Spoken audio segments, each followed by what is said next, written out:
welcome here to Wake Up Call with Dan Tortora, where sports truly meets that thing called life. We appreciate you being here with us, and we thank you for your patience here this morning as we got set and ready to go to start off your week inside the Great Lakes Honda City studios. I hope you're having yourselves a wonderful morning this morning. You are up and down the East Coast, the Midwest, the West Coast, and all around the globe with us here on Wake Up Call with Dan Tortora on Facebook.com/WakeUpCallDT, YouTube.com/WakeUpCallDT, and on WakeUpCallDT.podbean.com Monday through Friday between 9 a.m. and 11 a.m. Eastern Time. Once we go live, we hop into the archives, and you can find a bunch of broadcasts, over 1,900 to be exact, when you go and find us just on Podbean alone. You'll also find us on Amazon Music, Audible, iHeartRadio, iTunes, and Apple Podcasts, Player FM, Podchaser.com, Podvine, Spotify, TuneIn, YouTube, and of course, as I mentioned before, Podbean.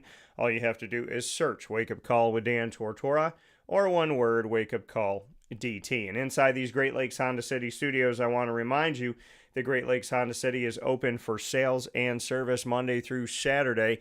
Make sure you get in touch with Great Lakes Honda City, and you can get a sneak peek of all of their inventory and what they have to offer you by going to GreatLakesHondaCity.com. That is GreatLakesHondaCity.com. And so make sure you check it out today and see all of the awesome, wonderful vehicles that you can drive home. I've been going there for over a decade, and my new 2025 Honda CR-V is awesome. I love it, and I'm a big fan of the Honda CR-V, and they just changed the front of it, and I absolutely love my car. So it's got a little mean look to it. Just has that, that manly, that's, when you pull up, it's like, hey, what up, girl? That's how I feel it's talking. So make sure you get out there and get your Honda vehicle, be it the Accord or the Civic or the Pilot, the HR-V, the CR-V, the Ridgeline, and more at GreatLakesHondaCity.com. Murph is with me here as we start off the week on a Murph Monday. And of course, we will have for you inside of MonPazPopcorn.com's What's Poppin', a bunch of topics that Murph and I will be discussing. One of them, you don't see the logo up there because they may be changing it, but we're going to discuss. So Murph and I will talk about, first and foremost, the Syracuse Mets changing their name. Why? Talked about it last week in the annoying moment of the week because I think that it's a promotional ploy that's going to backfire, but we'll discuss. So the Syracuse Mets potentially changing their name, allegedly they're going to, and then we'll also talk about Syracuse Football Camp. We'll get into Major League Baseball as we are over 110 games into this season. We'll also jump into the NFL preseason that has just begun, and we'll show off some cards, GG cards, and break show and tell. And I may have bought a few online, so we're going to have to show you some pictures of those. With that being said, Murph Elation for the Nation is here with us. Murph, how we doing? Doing good, my friend. It's nice to be back home. Obviously, I was home, or was going home the night last week when we did the show, but so I've been home for about a week already. So it is nice to actually be back home from the National, not having to worry about anything else other than just hanging out at home, sleeping in my own bed again, which has been nice. Yeah, it's been pretty good. Yeah, there's something about, when I was out in Charlotte too, right? You love being out there, and I love to travel. I love to see a bunch of places and whatnot. And at the same time, you like when you're in your own bed. You like when you have your familiar surroundings. I mean, my biggest thing is it's not even my bed. It's just, being home with Lily and getting to see her, and she'll cuddle up to me and always snuggle every night. And when I'm out of town, I look for her. When I'm out of town, I'm kind of like looking around the room. I'll think in my head like, oh, I got to wake up and let her outside because she's got to go to the bathroom. So it's strange because, and my parents say that all the time too. They're like, when you come and pick Lily up, we end up looking for her for days. So, Yep. she's the difference. And I know you got Molly Miles. So how's your dog doing? She's good. My parents are actually in upstate New York right now, so I have the dog for the week. The hardest part, the hardest part about having her myself, for me, is like the waking up in the morning to let her out. Now, typically, if she needs to go, she will come upstairs, wake me up, and I'll let her out. But like for whatever reason, I can't sleep much past 7 o'clock. Yeah. When I'm home alone with her, knowing full well that she could very easily just need to go out and not having come upstairs, or she did and I didn't wake up or something like that. So that's kind of the hardest part. But she also gets a little bummed when I don't put any like scrambled eggs or bacon in her breakfast in the morning. Yeah. But I don't make that stuff.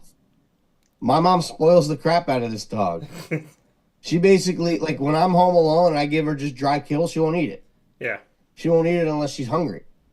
So it's like she's expecting it at this point. So it's like, well, you're not going to get it every day, pup. Like, you got to learn that.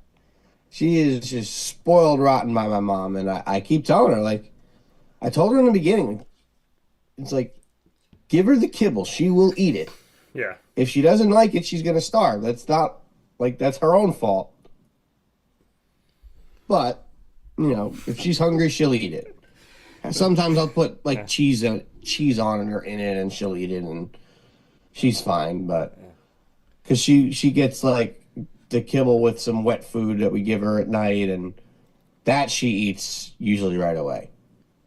I'm just, like, getting a vision of Murph having a wife. He puts food on the table, and he's like, if you like it, you're going to eat it. If not, you're going to die, and that's your fault. Well, I don't make very much, so it's like, if you don't like it, not my problem. Oh, my goodness. Murph. That's the thing, Murph, is that your poor dog is home with a fickle eater. That's the problem. Murph doesn't want to look at certain things. He's not going to eat it. He's not going to touch it. Food. You gave her her food, yes, but to wine and dine this wonderful poor pup, poor girl. I'm not making her. Well, for starters, I can't make scrambled eggs. I've never tried. I don't eat it, so why would I make it? So like, I don't make scrambled eggs. Yeah. I can make bacon, but I'm not gonna make a pound of bacon just for the dog. That's stupid. And I'm not gonna eat a pound of bacon. You can make some and put the rest away. You can make a few pieces and then you know, you can put the rest in the fridge, or you can just separate it and all that. Look at Murph. You said it and what she can eat the kibble, or I could put the cheese in it or whatever. If she still hasn't ate it by like noon, I'll probably put some cheese in it, but yeah. That's that. Murph, you said my mom just spoils this dog. And it's not every morning. Yeah. It's usually just weekend mornings, but she's been doing it more often recently, and I'm just like, why? Like, why are you doing this? Well, you said exactly what I was... She eats better than I do. Right. Well, you said exactly what I was thinking. When you're like, I don't eat it, so why would I make it? That's the Murph way right there. I'm not going to eat it, so why is it going to be It's not necessarily why I would make it. It's I don't know how to make it. Right. Well, scrambled eggs. Like, why would I know how to make it if I don't eat it? Scrambled eggs, you literally take eggs, you crack them, you put them in a bowl, you like whip them up like this, and then you throw them. I mean, I know the general idea. Yeah. I don't know how the hell to figure out when they're done. Oh, you know. I probably overcooked the crap out of them. You'll know because they'll start to turn brown. You just don't let them turn brown. That's scrambled eggs is an easy thing. So now that I know that, I'm gonna do toast and scrambled eggs the next time I see you. We're gonna learn like a basic. And I'm not gonna eat it. That's the crazy thing, because it's like it's very and folks know. Just know, dude, eggs taste like nothing. Like, why would I eat those? Yeah, it's like hamburger. Oh, because you got to season them, right? Any type of food, Murph, you got to season. If you don't know how to season your food, like I had this one place. I can eat a burger with no seasoning, and it's great. Yeah, well, good. I mean, you're eating kind of but that's the thing, though. You're saying, why would I eat eggs? They don't taste like anything. A burger has to have some type of seasoning. No matter how good the meat is, you got to have a little bit of something in there. It's how you season your food. And when I went to there, I'm not going to name the place that I went to, but I went to this place in central New York, and my buddy swore by him. He's like, you got to go here. The wings are great. It's the best wings, some of the best wings in the whole city. And I love wings. So I said, all right, let's go. So I go to the place, and first and foremost, there's not a lot of meat on the bone. right? These wings were not, as I remember, they weren't, some people buy like those meaty They're wings tiny. and you get a lot of good stuff. These were like kind of tiny, like, they're kind of like appetizer wings. They were like not the size of what, especially what you pay for now when you get a wing. So I get these wings and I said to the lady, she said, "What do you want on them?" I said, "Barbecue." She said, "We don't have barbecue." I said, if it's like a basic Barbecue. place, you have mild, hot barbecue. It's like a normal thing. If you got less than 5 flavors, one of them is barbecue. So I got salt and pepper. And I said, give me salt and pepper. I wanted like a dry rub because they didn't have barbecue. And they didn't have lemon pepper, so I got salt and pepper. They tasted like nothing. I had to go home. I had my own lemon pepper seasoning. I had to remake my wings, lemon pepper, and basically I bought wings that I had to season, and I had to season their food. So I will say to you this, Murph, if you were to ever branch out in your taste buds, you may be a victim of people that don't season their food or places that don't season their food. Because if you season food right, then it makes a whole world of difference. And I turned those wings into something good when they literally tasted like, I don't even know, like aluminum. I mean, there was like no flavor to them whatsoever. So it's about how you season your food. That's all it comes down to. We got to get you some seasoning. I know my buddy Isaac, if he's watching and listening, like we talk about this all the time. If you don't know how to season your food, then it changes everything. Like I'll go places, I get Jamaican jerk chicken, and I want to have that seasoning, and Jamaican jerk is spicy, and then you try the chicken and it tastes like water. You got to have seasoning on your food. So like certain seasoning, certain sauce, like yeah. I've kind of taught myself how to make like hibachi at home. Well, not really hibachi, but like you kind of know what I mean, like with the steak and with the noodles and everything. Yeah. I was buying like a sauce from the supermarket and mixing that in soy sauce, and it was decent. But the hibachi spot that I go to sells like their sauce, so I bought a container of their lo mein sauce, and now that's all I use because it's 10 times better. Yeah. And it actually tastes like it should. So, I mean, I guess that goes to show you, like the right sauce is a game changer. Right. I mean, even now, like my steaks, I just put salt and pepper on them. Yeah. And then I'll cook them on, whether I do it on the grill or if I do it in a pan. Like if I do it on the stove, I'll do it in I'll baste it in butter and whatnot. But if I'm doing it outside on the grill, I'm not even basting it in anything. I'm just cooking it on the grill, and the salt and pepper comes out great. Yeah. Well, I mean, again, it's how you season, and that's all you need for eggs is salt and pepper. It's how you season your food. So we got to branch Murph out a little bit here. The eggs are not happening. I've had them. I've done salt and pepper. I've done ketchup. It's not good. But true hibachi has egg in it. And I don't eat it. I know, Murph. What we've learned this morning is, what we've known is that Murph will not eat much. He will eat a Pop-Tart, but he will not. They put the egg in the rice. Yeah.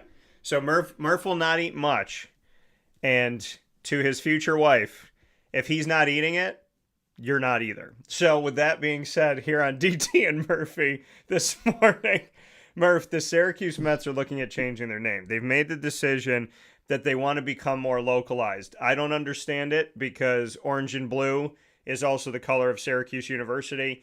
I've said for years before the Mets came in, I said it would make perfect sense to take the Mets and bring them here. Why? Because the Mets are in New York and Syracuse is in New York.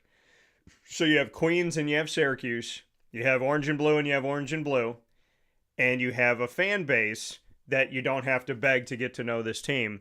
So it made perfect sense. And people go to Syracuse Mets games wearing their Mets gear. And they go to Syracuse Mets games wearing their Yankees gear.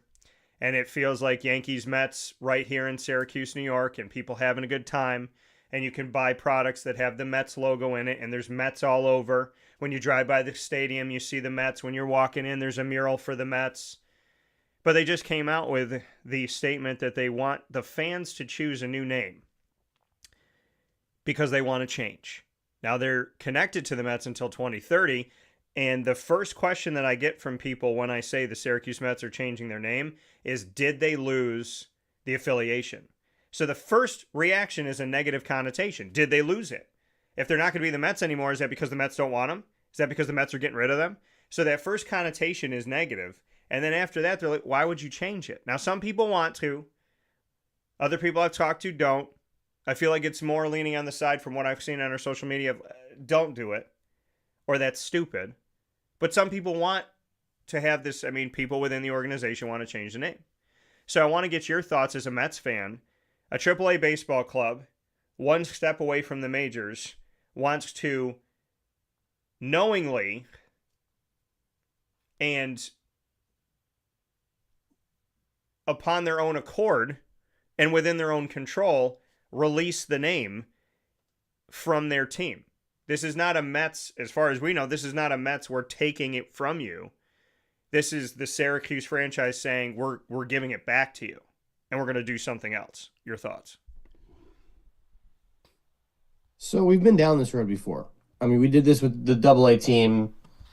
I mean, it was maybe half a dozen years ago or something like that. I don't remember exactly when they became the Rumble Ponies. Yeah. I still don't know what a Rumble Pony is. Me neither. I just know that that's the name of the AA team now.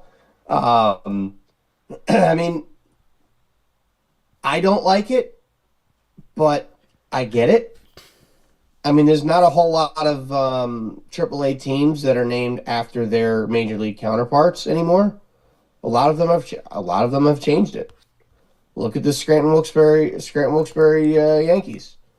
They became the Rail Riders about 10 years ago. Yeah, but again, man, there was a fan thing. I don't think of them as the Yankees anymore. They're the Rail Riders. But when they were the Yankees, what? Just to put a quick point in here, when they were the Yankees, they had a bat that was like a cane, and they had the Yankee top hat on top of it, and they had the Yankees in that cursive writing, and I thought it was awesome.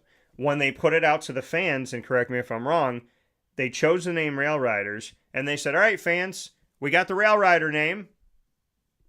What do you want to look like?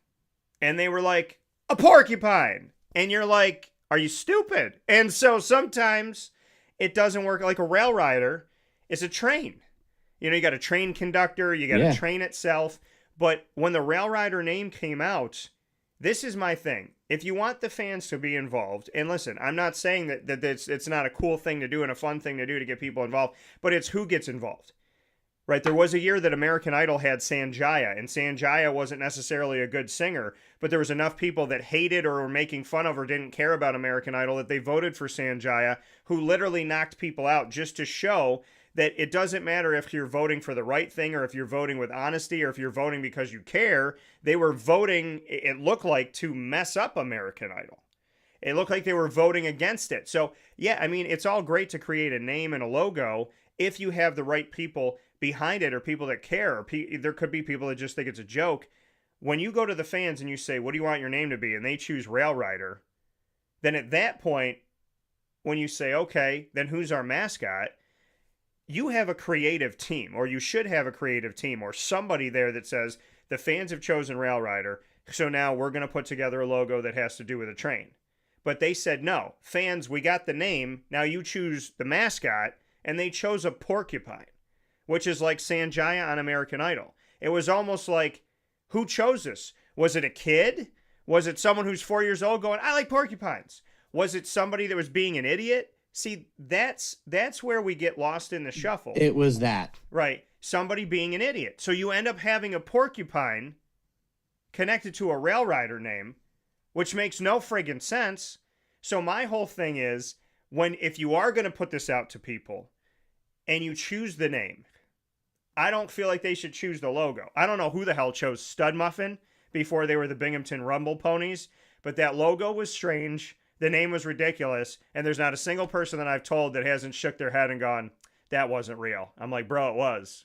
They were the Stud Muffins. But you brought up the Yankees, and we learned from the Yankees when they became the Rail Riders that the fans chose a porcupine, which the only way that connects to a train is if a porcupine gets hit by one.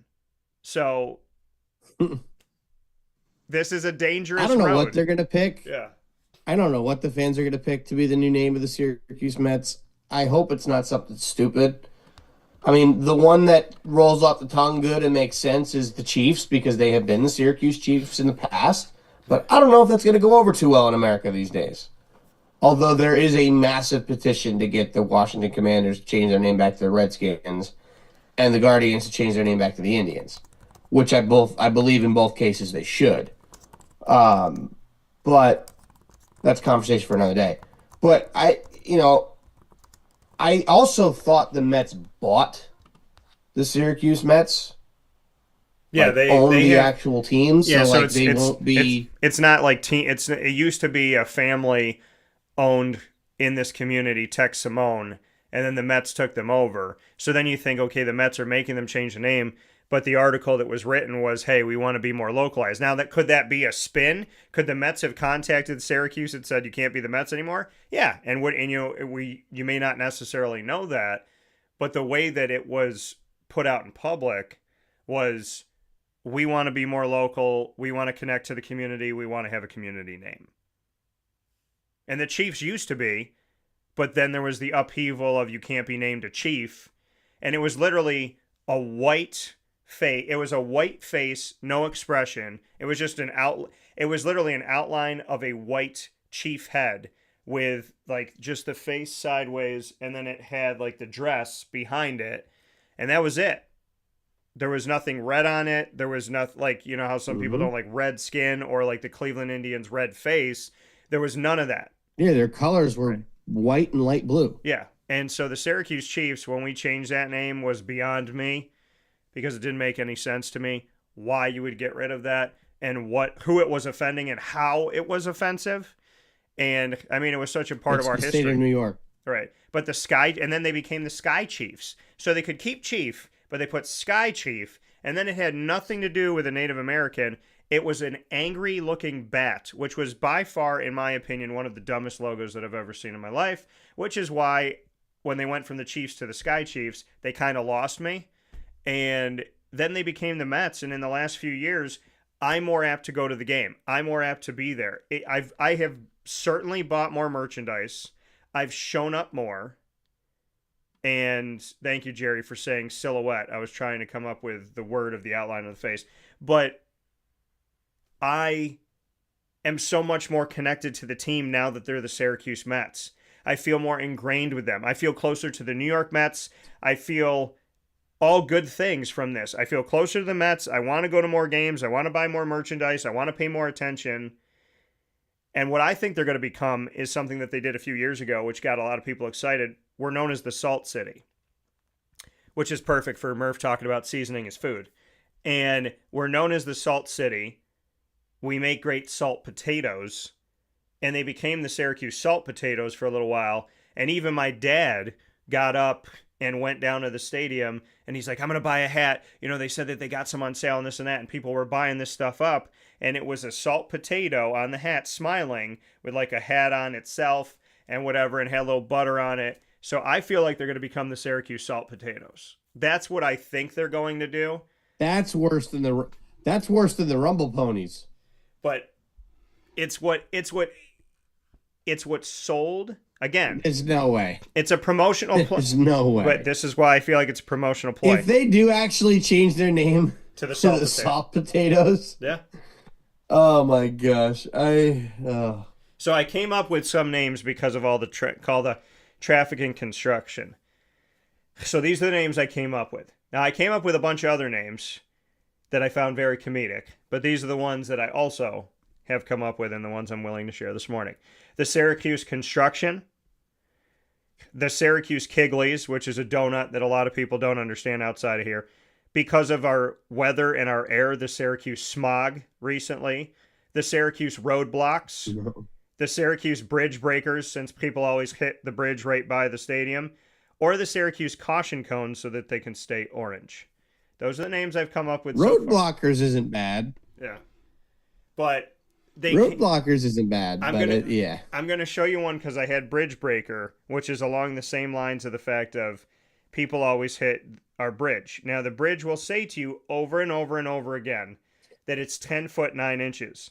And then people that drive 18-wheelers who are either unintelligent, they can't say they're uninformed because there's warnings everywhere. And there's all this stuff they've done to the road. They've changed the color of like right where you would hit it. They made that orange. It's already yellow around it.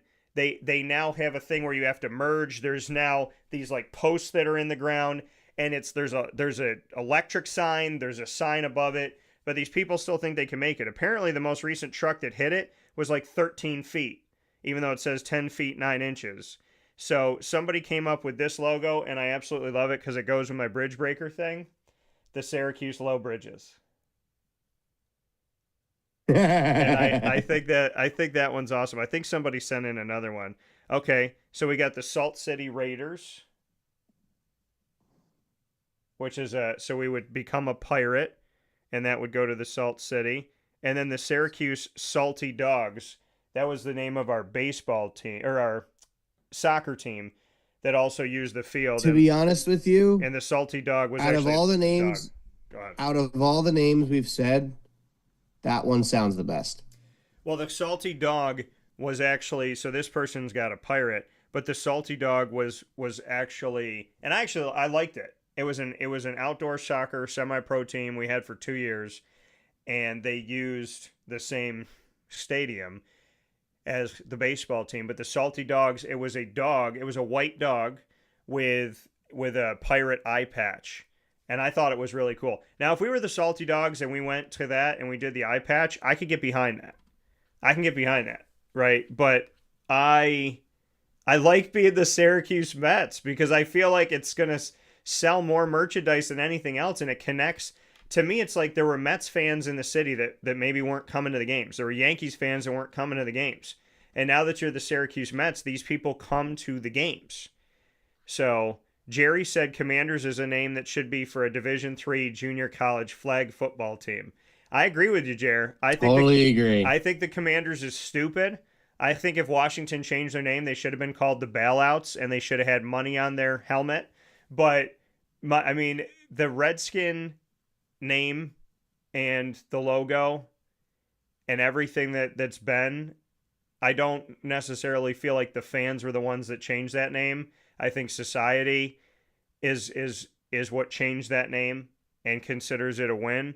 But I would speak with the Native American tribes, and I would speak with people around the Washington, D.C. area within the tribes, and I would say, okay, is it the red skin name that offends you? Are you okay having the headdress? See, what I don't like is, because they're doing that in Syracuse now, there's apparently a policy in the state of New York that if you have any name or logo that resembles a Native American, you have to change it. So Liverpool High School, who I've covered for years, and we do our shows every month at Avicolis, come and see us this month. We got some cool things going on. Boys volleyball's back. They had a tremendous year last year. Every time you thought the season was over, it kept going. They kept winning. They kept having more and more events and opportunities. So I'm excited to talk with them again. They're called the Liverpool Warriors. Their logo is a Spartan. So the Warrior name is connected to the Spartans, which are connected to Greece, Greco-Roman, right? Because their name is Warrior, the state of New York said they had to change it. Even though their logo is a white man who is a Spartan. They can't be the Warriors anymore. So they're the Warriors at the moment, but they might be the Legends. They might be the Liverpool Legends because the state of New York has decided that anything in any way, shape, or form that they think is a Native American reference, they're getting rid of it. So to me, it's like, are you getting rid of offensive things to Native Americans, or are you getting rid of every reference to them in society, which is almost like erasing Native Americans? Is it backfiring from a woke culture to the reality of we're actually destroying Native Americans' connections to society and connections to teams? So to me, I'm looking beyond the surface, and I'm saying they're calling it racism, they're calling it prejudice to have teams named this, when in actuality, once the state of New York erases them all, there will be no connection to Native Americans whatsoever in the state of New York, which, if I was Native American, I would find that offensive. The people that changed the name of the Redskins and the Indians were not Native Americans. They were woke white liberals who think that everything is offensive to the people that it's supposed to be offensive to. Yet they don't care. When the Redskins changed their name to the Washington Football Team, It was not Native Americans that made them change it. Yeah, there were some that were a little bit offended by it, and they were very much in the minority. It was the white liberals that did it. The Washington football team for 2 years was stupid. Yeah. It was the dumbest name in the history of professional sports. History of sports, period. Yep. The Commanders isn't much better. It's just okay. They still don't have a real logo. It's just a W. And then the Cleveland Indians. You get rid of Chief Wahoo. Okay, fine. And then you make them change the name. Yeah. At least they didn't become the Cleveland baseball team for a year. No. The Guardians is okay. I also think they missed the chance to rename them into something that would have paid homage to the Negro Leagues, which, I think they screwed that part up. Mm-hmm. I've said this for years. The perfect name for that team, if they were going to change from the Indians, was going to be the Cleveland Monarchs, to pay homage to the Kansas City Monarchs of the Negro Leagues. That is something that would have worked, and I thought that would have been great. And I don't know that many people would have seen it that way for whatever reason, because we don't want to think of segregated baseball, but that's the way it was for a long time. It wasn't until Jackie Robinson that we had somebody come over, and then we had Roy Campanella and Satchel Paige and all these other guys that came over from the Negro Leagues before the Negro Leagues eventually folded because Major League Baseball absorbed them. That would have been great. Maybe you go something like that for Syracuse. I don't know. Well, I would have kept the Mets if it was me, but I think the Chiefs is a logical choice to go back to, but apparently the state of New York doesn't like that because they got so many woke liberals running the damn state. Well, again, with the Liverpool Warriors, they consider warrior connected to Native Americans, so you can't use it. But again, it's not connected to Native Americans. But it's connected to anybody in war who is a warrior. But think about that. Think people in ancient Greece. Right. But the Spartans and the yeah, they were warriors. But what was the other one? Romans and the Athenians. Oh, Athenians. And the Athenians. But in Greece. The Spartans and the Athenians. But when you got the Roman Empire and their warriors. Right. That's the way it's been for thousands of years. Or you have nothing to do with Native Americans. You have American warriors. I mean, does yes. Now, does the American Ninja Warrior, do they have to change the name? But here's the thing with Warrior. Golden State, I mean, they've had a lightning rod. They just have a picture of the city now. They have a picture of the bridge. But the Golden State Warriors, I mean, they're having to change the name Warrior because it has a connection in the state of New York's mind to a Native American, I would say, okay, even if it does, it's not a derogatory term. It's not a racist term. Mm-hmm. It's not a prejudice term. Like, if Liverpool was not the Warriors, they were a Liverpool. Let's call them.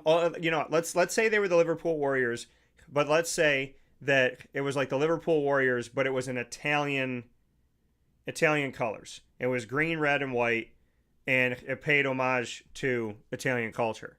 Calling me a warrior, I'm gonna be like, yo, this is friggin' awesome. My Italian culture, we're considered warriors. Like, again, but this is how portions of America are a racing society.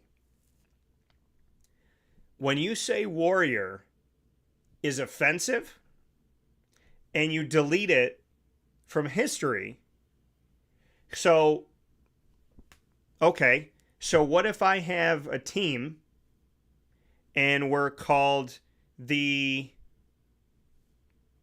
Strikers, or we're called the Battlers, or we're called, the Chiefs or the Kings or the Dons or whatever it may be? Where do you stop saying something pays a reference to. If you leave it open-ended, Oh, where do you God. stop saying that something pay reference to something? I mean, is the state of New York going to make all the high schools have Teletubbies? That's your mascot now? I mean, we have the Wildcats, okay? What if you can't be the Wildcats of West Genesee anymore because it's offensive to animals? What if you can't be the Baldwinsville Bees anymore because bees are going extinct and we think that if you reference the bees, you're telling people to kill them? I mean, at what point do people... I mean, I'm okay with the killing of bees, but, that's just me. But at what point? At what point? Okay, what if CNS is told that they can't be the North Stars anymore because the North Star is what the wise men were led by to get to Jesus? So what if the state of New York says you can't reference Jesus anymore? Got to get rid of North Star. At what point, the point I'm making is, do the people in power that have an open-ended opportunity to tell anybody to do anything and claim that it's something else, at what point will they stop? Will they stop? That's the question that it comes down to. And why are you worried about this? We have poverty in Syracuse, New York. We have people that need homes in Syracuse, New York. There has been a drug problem in Syracuse, New York. There are people getting stabbed and shot in Syracuse, New York. But you're worried about the name Warrior. That is why we need new leadership of the state of New York. And that is why, and listen, I tell people regardless of party, I'll run on an independent, I don't care. But the people that are running my state should be ashamed of themselves that you are taking a name away from children. And I speak to these kids all the time. I speak to them, I speak to their minds, I speak to their hearts. And they have no issue. So whoever's sitting inside of their nice, cushy office that made a decision to stamp this into existence so that places that they'll never go to with children that they'll never meet, with people that they don't care about in society, in communities that they're never going to visit and never going to do anything for, you're taking away their history. And again, it is such an egregious party foul to just use the Liverpool Warriors as an example. It is a Spartan. It is clearly nothing to do with the Native American community. But the name Warrior. Because this is how stupid it is. They can change their name, but they don't have to change their logo. So if the logo's not offensive, then what are you bothered by? And when you talk to the kids in the community, what are they bothered? And again, it's going to be like the Washington Commanders. People are going to go around the city saying, Warrior, Warrior, Warrior, Warrior, and for years. And then people go, they're not that anymore. They got to be this. And people are going to go, yeah, okay. They're always going to be what I think they are. Syracuse used to be the Saltine Warriors. Syracuse used to have a Native American, Saltine Warrior, Salt leading back to history, Warrior giving respect to the native tribes. I mean, it's beyond me. How long ago was that? Long time. But the Florida State Seminoles, I mean, I've seen what Florida State does. Florida State works with the Seminoles. They want them to change the name. People want them to change the name. But they work People with... want the Chiefs to change their name. But that's People the crazy want the thing. Braves to change their name. But again, so let's say we take them all out. Let's say you change the Brave, you change the Seminole, you change the Chief. Let's say they all go away. What connection do you have to the Native American community? What is the media doing to talk about the Native American community? So if we erase the Native American community from our history and we erase them from sports, what other connection in pop culture do we have to Native Americans? Is erasing them from sports essentially erasing them from the spotlight altogether? Is there any other reference to Native Americans that you know of besides paying homage in the world of sports? No, there's not. And I don't want to lose there's that. There's not. I don't want to lose that. I don't either. It's the problem. The thing is, it is our country's history. Yes, it is before our country became a country. And yes, did we kind of force them to move west and whatnot and steal their land? I guess so. But that's the way the world has worked for thousands of years. That's the way the world works. Yeah. It's not fair or anything, but it's how the world works. Yeah. The problem is, if you get rid of all those team names, like you said, we have no references back to the Native Americans in any part of in sports. Yeah. There are no references anywhere else in sports or anywhere in general. There's no streets named after them, no statues. They took all those down. The problem is the people that get offended by things that don't have anything to do with them are the problem with this country. It always has been, and it always will be. That is why New York gets screwed by New York City for having 8 million people that basically pick their governor or whatever else for the rest of the state. Yeah. New York always goes blue. And they got really damn close with Lee Zeldin. Almost beat Kathy Hochul for governor. And if New York gets a Republican governor, I can only tell you how much better the state of New York will become, especially upstate New York, because of it. Well, the interesting thing about upstate New York is that we are conservative, and we are very blue collar. If you were two different states, yeah, you would have one state that's solid blue, and you have one state that's solid red.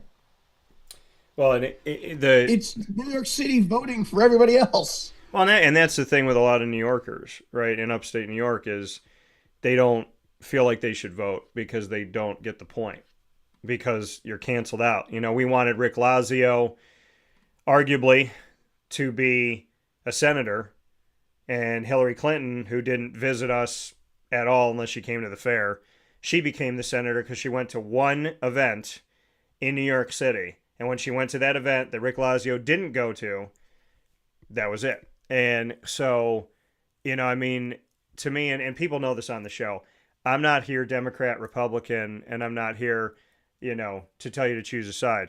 What I am here to tell you is the decisions that are being made, and yes, they happen to be made by one party right now, but the decisions that are being made to erase the history and to take things away from kids in my community, yeah, I'm going to fight you on that.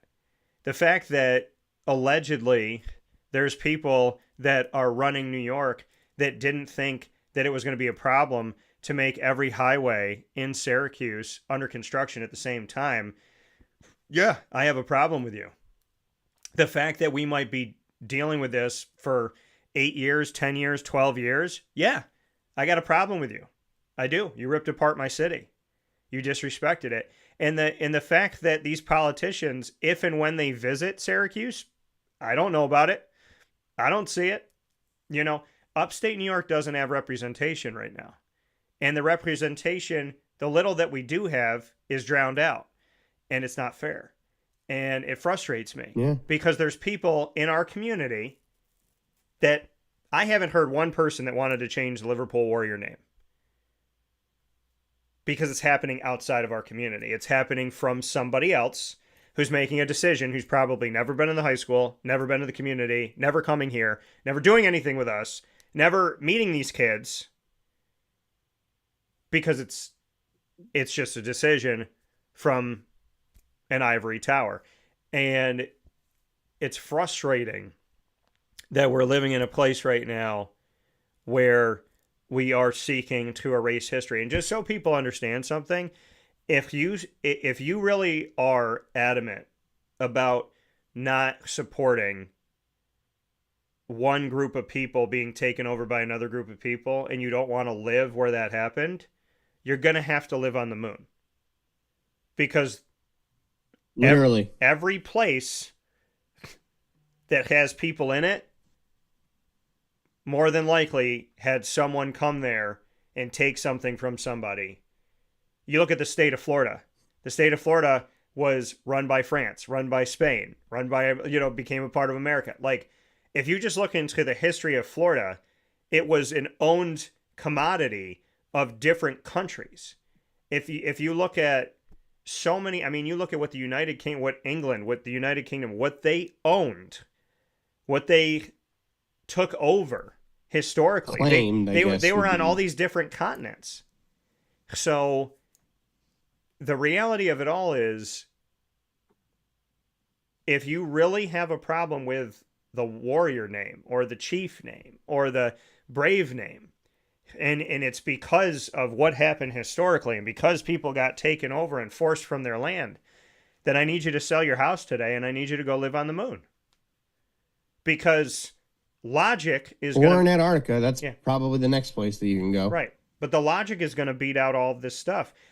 I I cannot change what happened historically with Native Americans and people that came over from Europe. By the way, it's not America that stole their land. It was people that came over from Europe that came here. Technically, You're right. yeah. That stole the land. So when they say, well, Americans and white people, and no, it's got nothing to do with that. It has to do with people came over from Europe.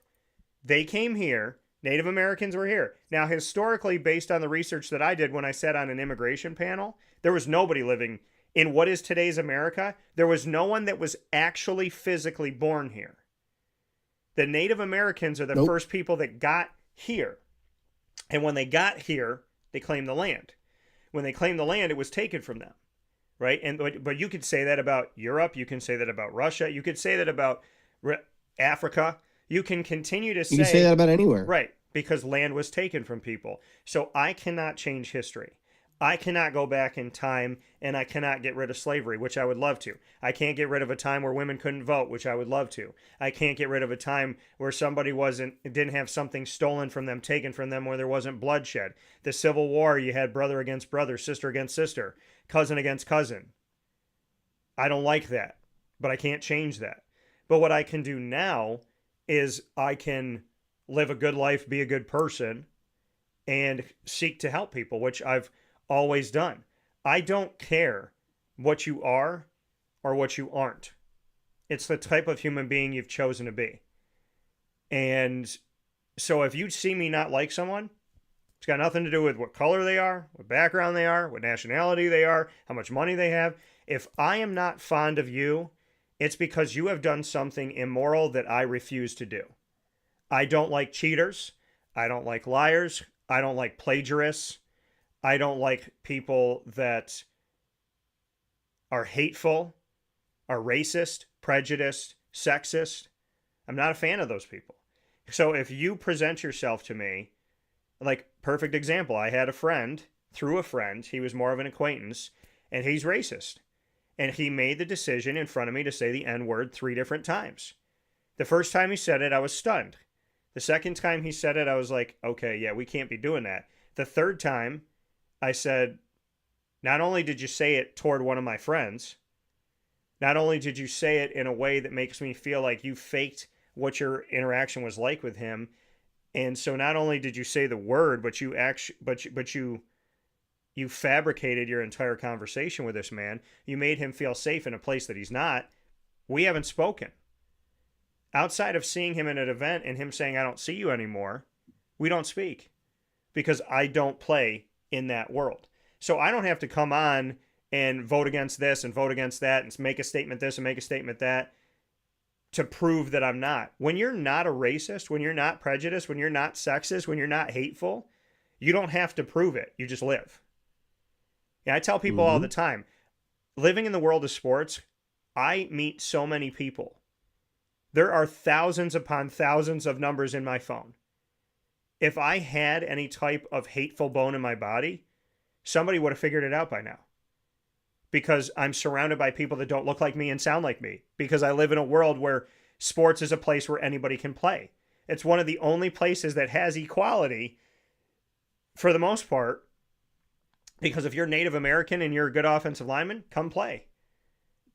You hear about people from Hawaii, from an island, and what sport do you hear them typically in? They're playing in football. And they're playing all over the country. But where do they get representation? They get it in football. Native American, you play anything. If you're a woman and you're a good basketball player, you'd be going 3-on-3 tournament taking men down. And shout out to you. So I live in a world where I would be found out if I had one of those bones in my body. And I feel like we're living in a society right now where people are trying to prove that they're something, and they're trying to not get canceled, and they're trying to make sure that they're liked, and they're trying to make sure that people will follow them on social media. So they're doing whatever the trend is at the time to make sure. Watch people. Watch people on social media. Watch what they're defending. And then 5 years from now, tell me if it's the same thing or if it's actually the polar opposite. Watch what people say today, and then watch what they say tomorrow, and then 2 years and 5 years and 10 years from now. Because I guarantee you're going to find a lot of chameleons and not a lot of people that are actually standing for something. I have stood against inequality my entire life. And 8-year-old me and 39-year-old me did similar things. There was only one family that asked me to play on my grandmother's street to play basketball. It was 2 African-American brothers. And I played with them because they asked me to. And I'll never forget the car that drove by that stopped and looked at us, almost like they didn't like what they saw, because I'm not black and they're not Hispanic and Italian, and so why are we together? But I didn't see them that way. I saw them as the only 2 nice kids on the street. I had a ton of friends, bunch of people I went to school with. Nobody asked me to play basketball, but these total strangers asked me to play, and they're 3 doors down from my grandmother. Hell yeah, I'm going to play. But again, when you have goodness and love in your heart, when you care about people, you don't have to preach it, vote on it, destroy, defame, deface, pull down, change. Because care is care. And I question people in society that are making decisions claiming it's for the greater good when I wonder where their heart is. Yeah, and you and I have always agreed on this, and it never makes any sense when you hear, somebody getting involved in something that has nothing to do with them, or, giving someone a funny look because people with different backgrounds are hanging out together, or, like you were as a kid playing basketball in the streets together. Like, there's nothing wrong with that. Anybody that has a problem with that is the problem. This is why, and this is part of the reason I've never voted for a Democrat in my life. But they're not all bad. We know that. There are plenty of them that are good people that just happen to be Democrats. Never going to hold that against anybody. It's the ones, they get a bad rap from a handful that are, for lack of a better word, morons. And the governor of New York is one of them. And I bring this up because I think of the governor of Pennsylvania, Josh Shapiro. I did not vote for him. Like I said, I have never voted for a Democrat in my life. But if we had an election tomorrow for governor, I would vote for him. I've got no problem with what he's doing with this state. There's not been any issues that have come up. He's not trying to, put his foot in places where it doesn't belong. Yeah. He's a guy I could legitimately see running for president at some point. Yeah. Would I vote for him for president? Probably not. But I'd strongly consider it. Yeah. If he keeps doing what he's doing in Pennsylvania, I don't blame him. He was the favorite to be on Kamala Harris's ticket For to be her vice president. Yeah. I'm willing to bet a lot of money that he told her, absolutely not, I want nothing to do with you. I would not be shocked if that was the case. And he did a great job for his image by doing that. So he will probably get reelected as governor of Pennsylvania. Like I said, if the election was tomorrow, I would vote for him. So, and I can very much see this guy being, running for Senate, running for the House, running for president. Yeah. Because that party doesn't have a lot of good options for 2028. It would not shock me one bit if he runs for president in 2028. Because, to be honest, he would be their best chance. I can't think of another Democrat in this country that has any chance of winning the presidency other than Josh Shapiro. And Well, I think, to be honest, people don't like people like him because he's Jewish. Who cares? right. For the same reasons that we just talked about. Right. Why does it matter that he's Jewish? Why does it matter that he's white? Why does it matter that somebody was black? People made such a big fuss about Barack Obama being the first black president. So what? Yeah. He's a guy that became president. Right. Was he particularly good at his job? I don't think so, but that's just me.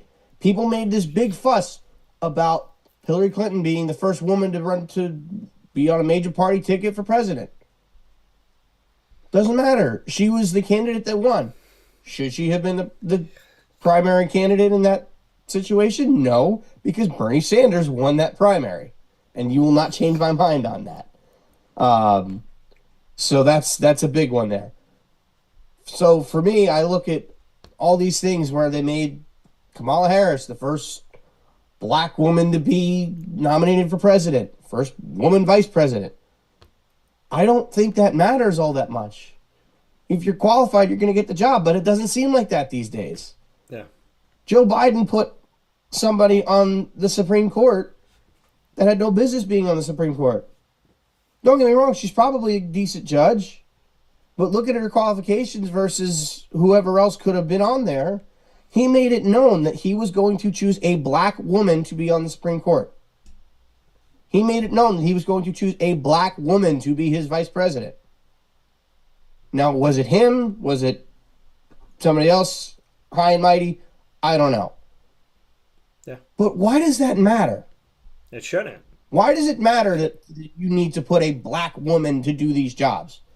Put the most qualified candidate in there. Right. Who gives a crap if they're black, white, purple, Asian, American, Irish, Catholic, Ugandhi,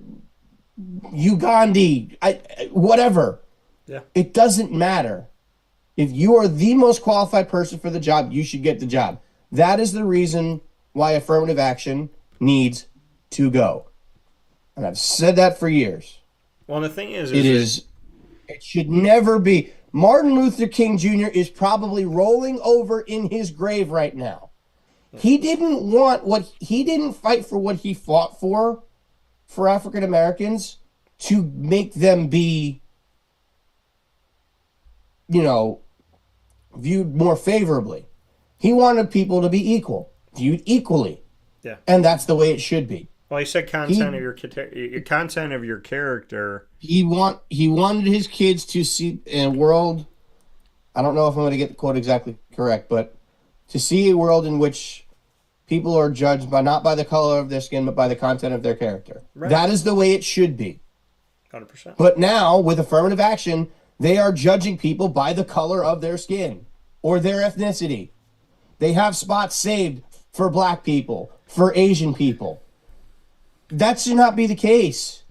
If those black people and Asian people are the best people for getting into the school or getting the job, they will get the job. Yeah. But not because of what they are.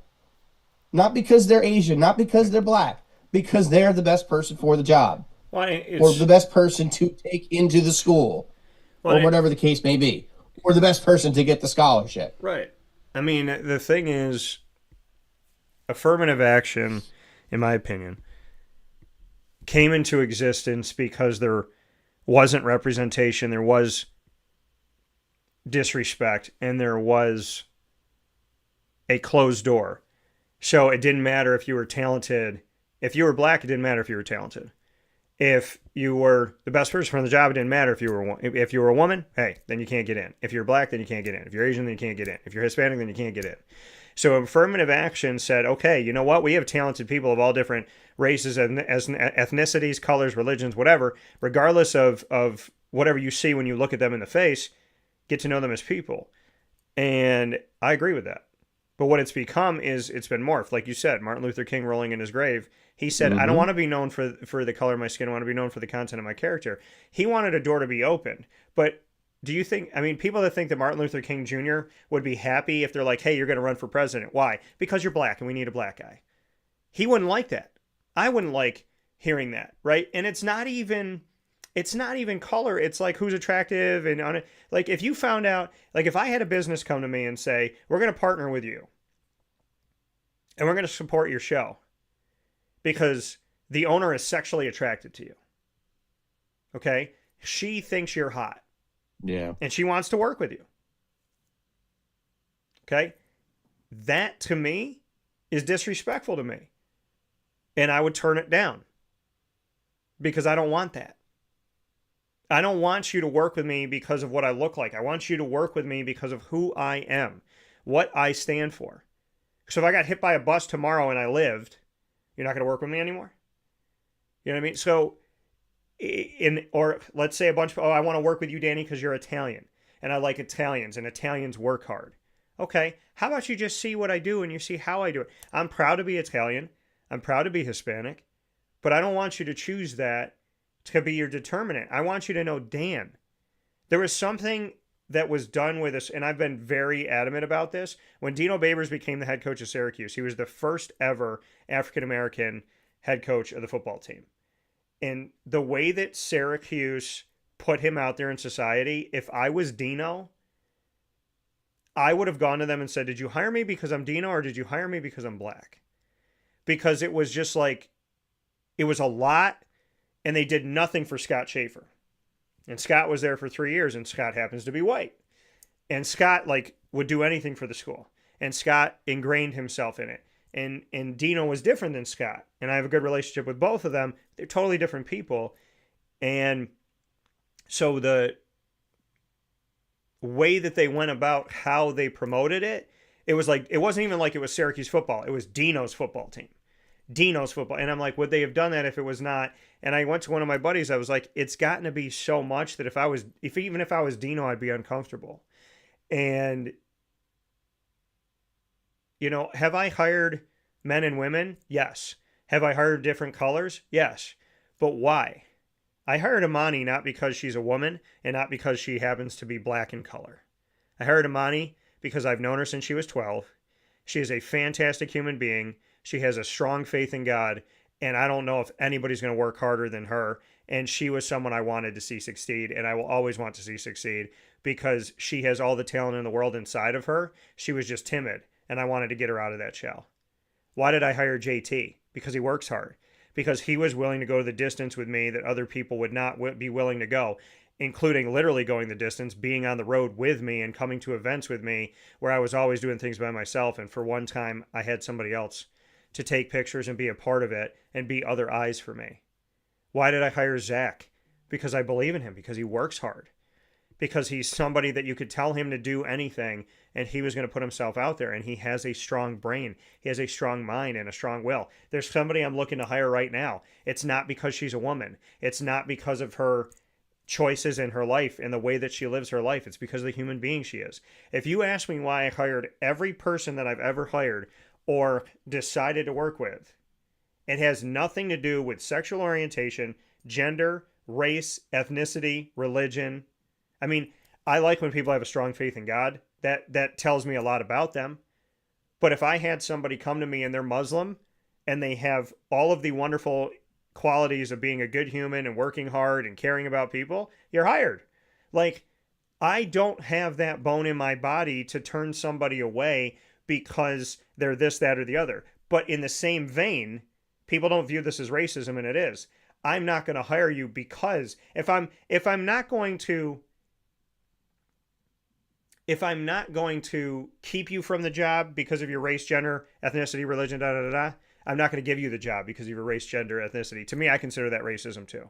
If I give you the job because I'm like, well, you know, if I hired Imani because it would look really good to have a black woman working with me, I would consider myself a friggin' terrible person. It's not why I hired her. Yeah. I hired her because I would hire her if she was 5 feet tall, 7 feet tall, if she was Asian, if she was Native American, if she spoke no English, if she spoke perfect English. I hired her because of her heart, her soul, and her work ethic. That is why I hired Imani. And I'd hire her 1,000,000 times over because of that. and I am absolutely incredibly proud of her. But it had nothing to do with that. It had to do with her. And so I always challenge people to say, if it's prejudiced or hateful to not give someone a job because of X, Y, and Z, that they can't change their color, their ethnicity, their background, whatever, then why would I hire them because of that? I consider it discrimination either way. I'm hiring you based on who you are, what you do, and what I believe in you. That's the only reason. You're getting hired because I have faith in who you are as a person and in what you can do and in how you carry yourself and the morals and values you have. If you don't have morals and values, you will never work for Dan Tortora Broadcast Media. If you are racist, prejudiced, sexist, you will never work for Dan Tortora Broadcast Media. If you look for the bad in every good situation, you will never work for Dan Tortora Broadcast Media. If you plagiarize and you lie, you will never work for Dan Tortora Broadcast Media. If you're a good person, then come on and let's talk. You know, I don't see the world in a way of trying to put Band-Aids on things that happened in the past. You know, I'm going to have 5 friends that are a different color than me because I want to prove that I don't like slavery.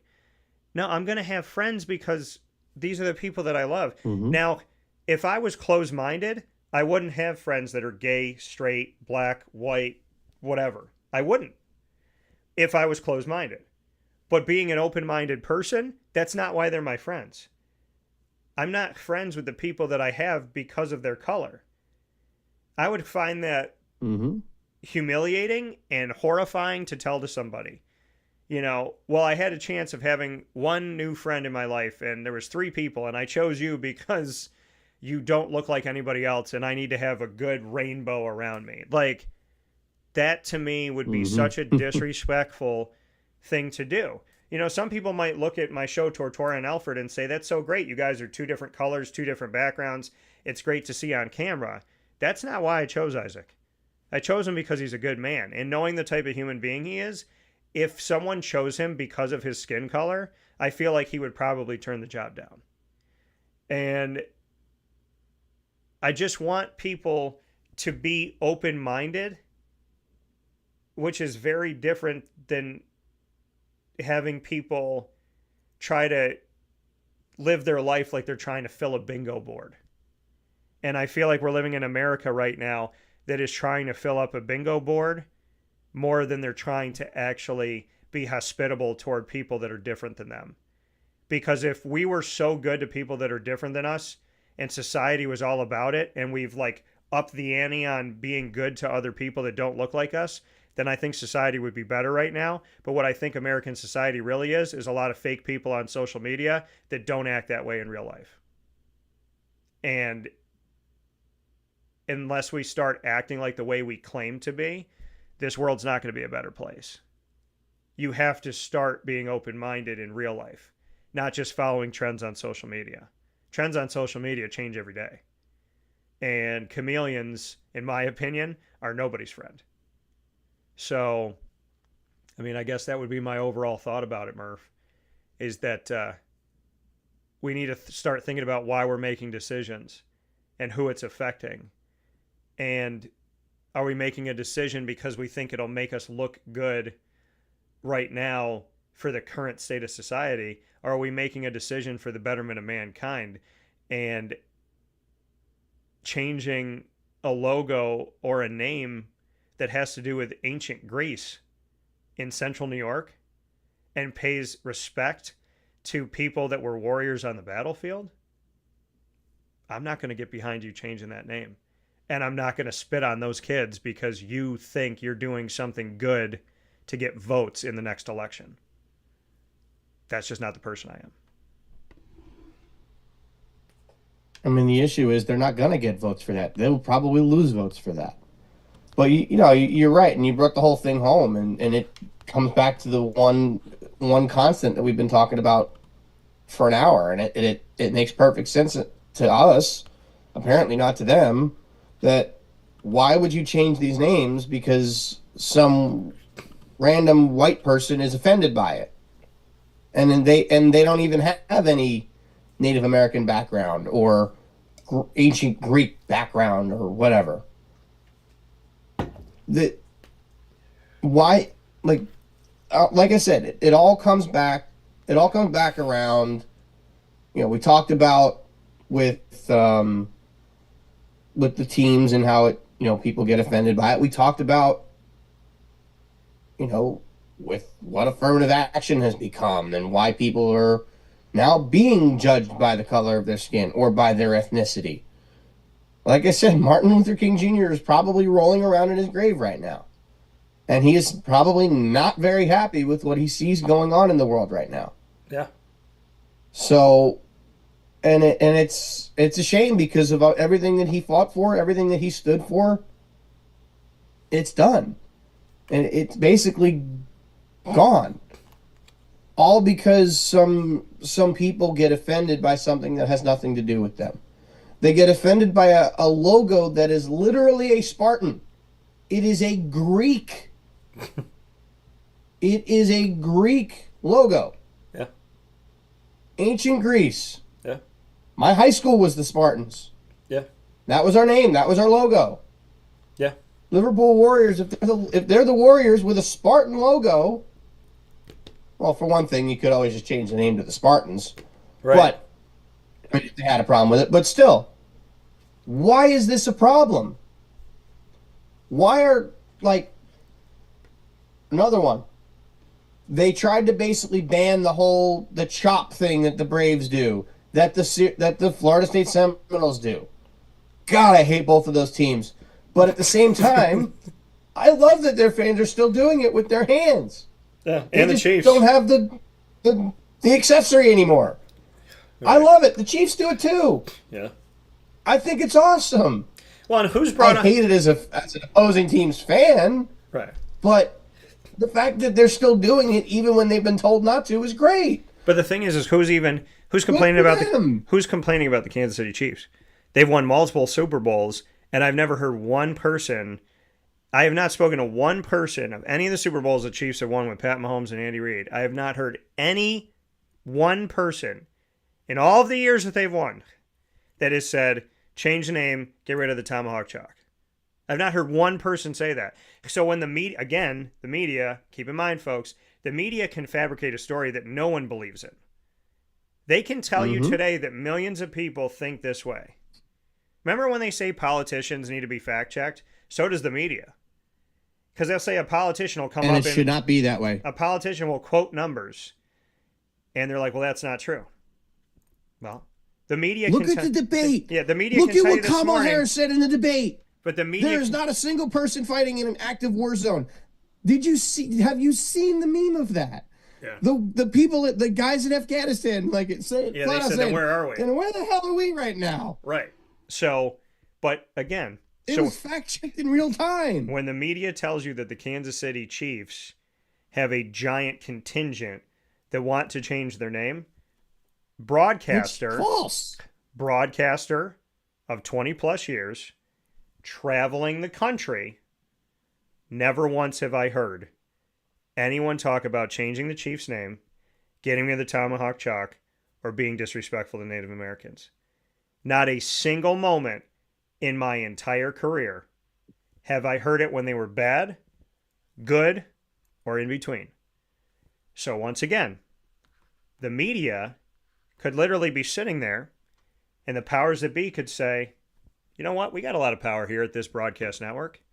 Let's put this story out there and let's see if it sticks.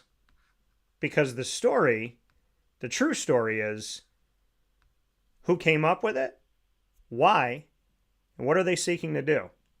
Because a lot of the media that people watch and listen to are here to divide you, control you, manipulate you, make you afraid of your neighbor. Because a house, and this is written in the Bible. People think that this is something that Coles came up with. This is written in the Bible. A house divided amongst itself cannot stand. A temple divided amongst itself cannot stand. There is biblical teaching that a house divided against itself cannot stand.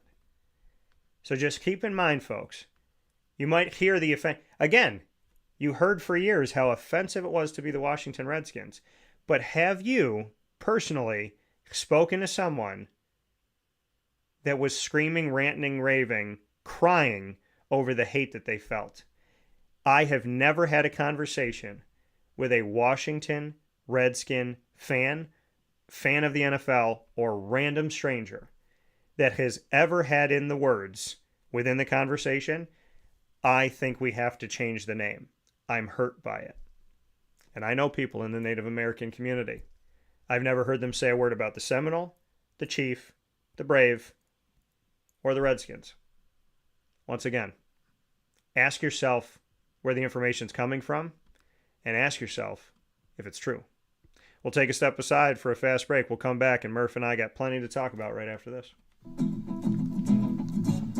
Hi, this is Amy from Mother's Cupboard, home of the whole frittata. We are open daily 6 a.m. to 1:30 p.m. For takeout orders, call 315-432-0942. And tune in to Wake Up Call with Dan Tortora for our monthly food challenge, and try our Wake Up Call signature menu item, available 7 days a week.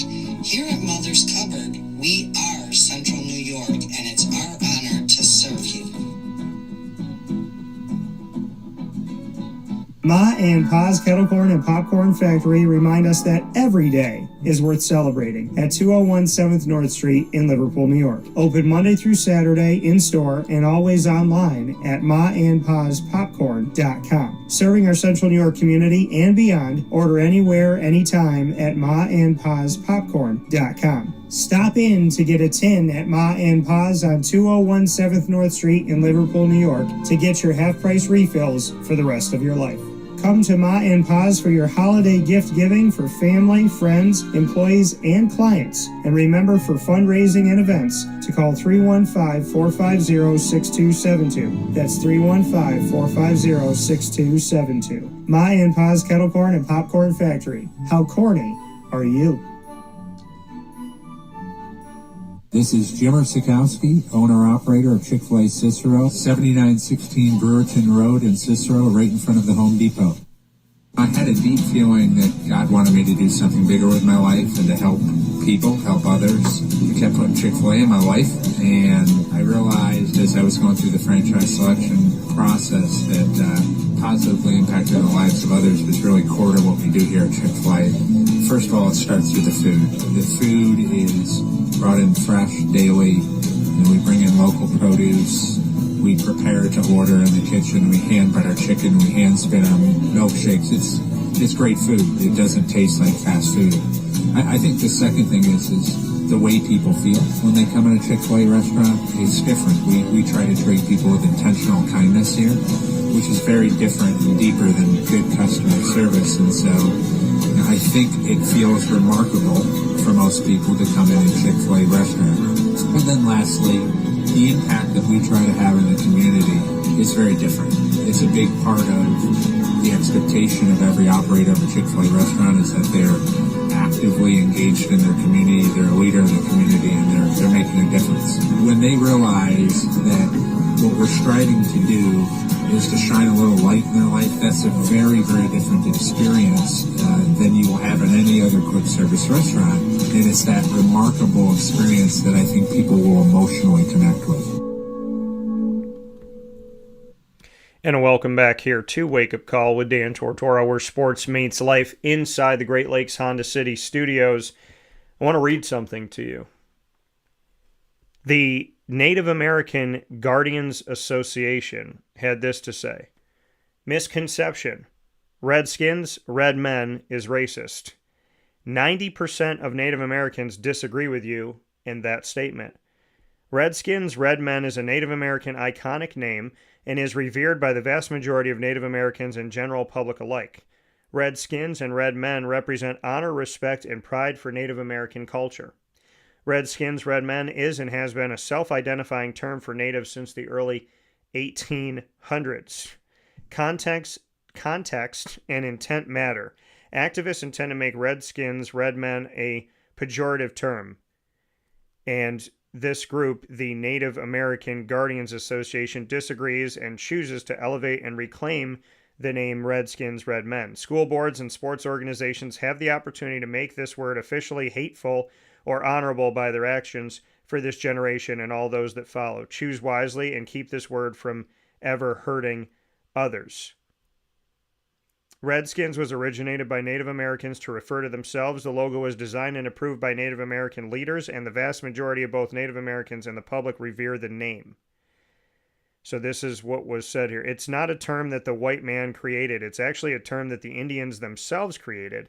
I just think we have people in this country that try and gin up problems that don't exist. Chief Robert Two Eagles Green of the Potawatomi tribe had said. So that is from their official website. I do want to give this as well. The Native American Guardians Association has released a new statement regarding the Washington Commanders name controversy, stating that, quote, with national sanity restored, it's time to make the Commanders the Redskins again, end quote, while calling the Commanders' nickname a, quote, whitewashed team name, end quote. The statement continued, quote, we want the Redskins name back fully with Chief White Calf's image. With Chief White Calf's image, our warrior name, and our fight song, which for decades rightly described a Redskin as a brave on the warpath. Nothing more, nothing less, end quote. And that comes to you from the Washington Times article. So, I mean, I'm on an official website of those that seek to represent Native Americans in sports inside of the Native American Guardian Association.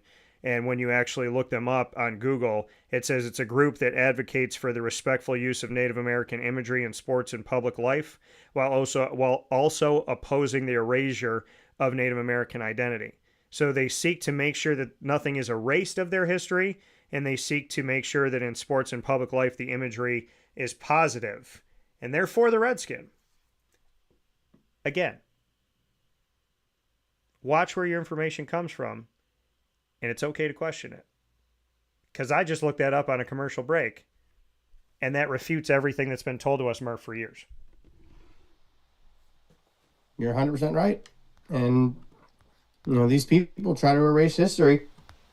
They always, the old saying goes, if you erase history, you are doomed to repeat it. Right.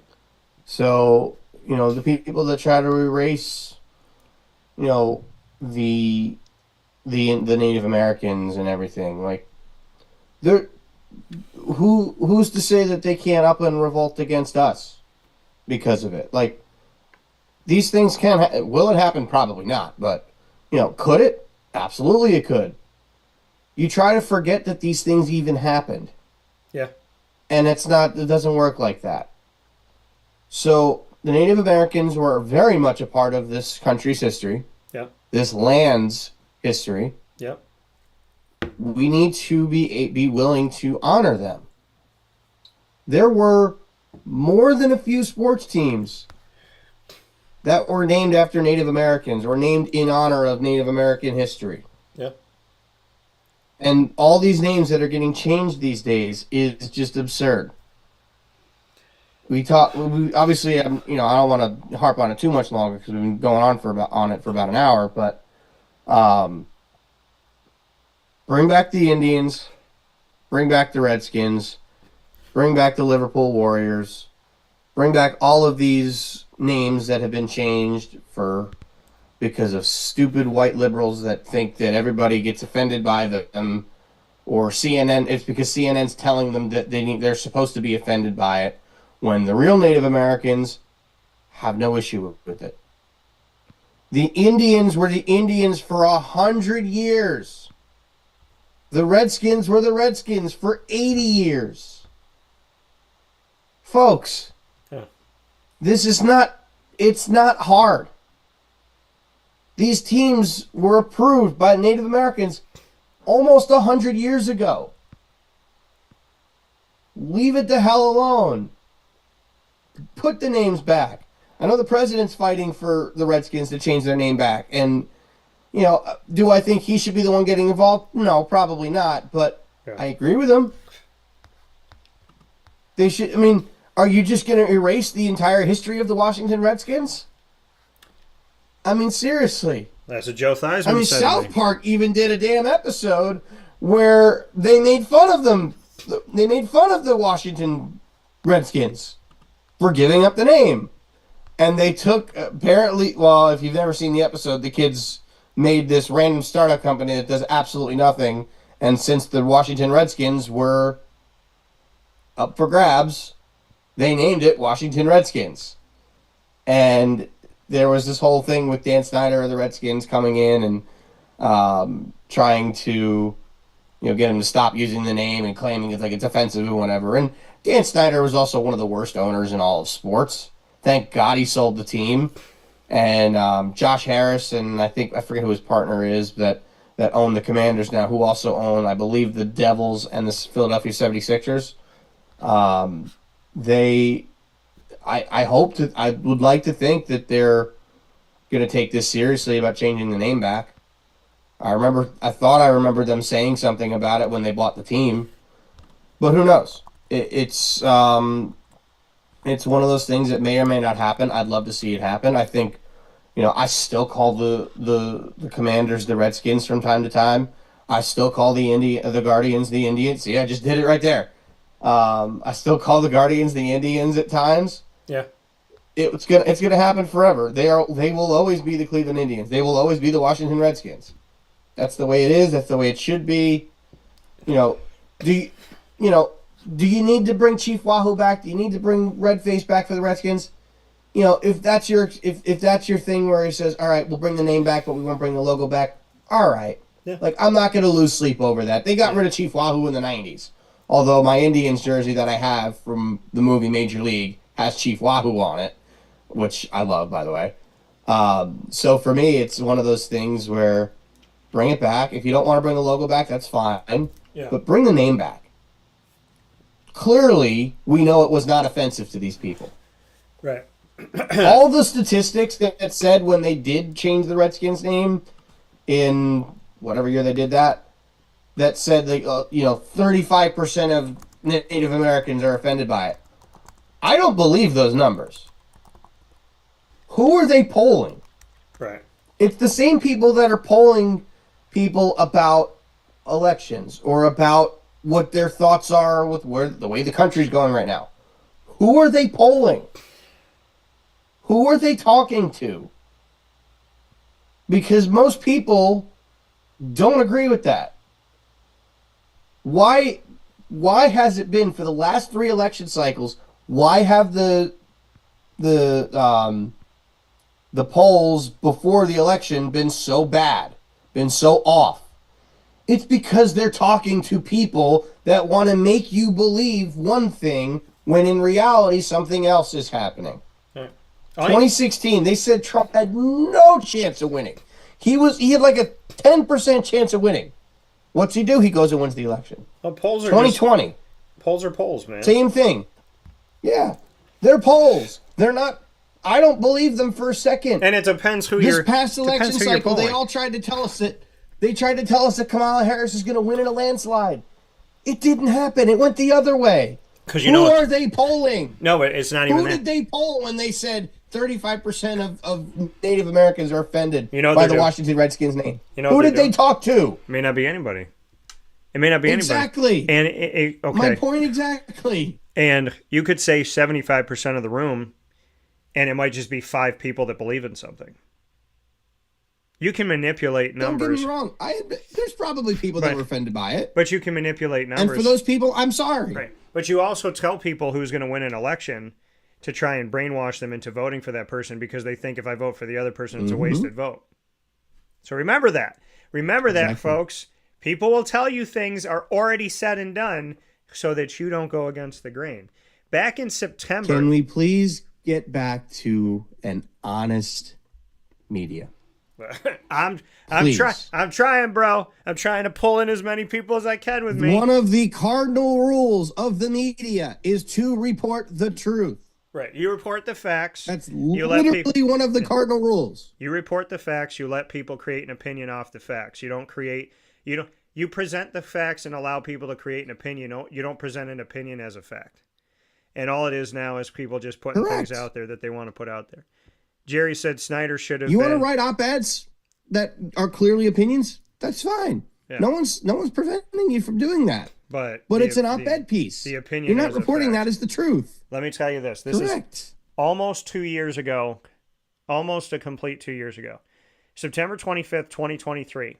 A Native American group filed a lawsuit against the Washington Commanders in federal court that upends a long-standing cancel culture narrative about racism in sports. The Native American Guardians Association, which I just mentioned, accuses the NFL franchise and new owner Josh Harris of defamation, civil conspiracy, and civil rights violations for their role in suppressing Native American history in a complaint filed in the United States District Court of North Dakota. This group, the Native American Guardians Association, led a viral petition demanding that the organization reclaim its traditional Redskins identity. It generated 150,000 signatures. The suit stated Commanders is a fitting name for oppressors, end quote.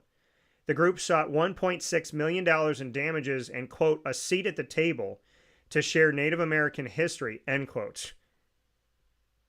We believe the complaint is without merit and we will address the matter in court, said a Commanders spokesperson. The complaint also names the powerful National Congress of American Indians, NCAI, for its role in erasing from public discussion the image and history of real Native Americans. The suit claims that the NCAI contributes to a legacy of cultural oppression suffered by indigenous peoples.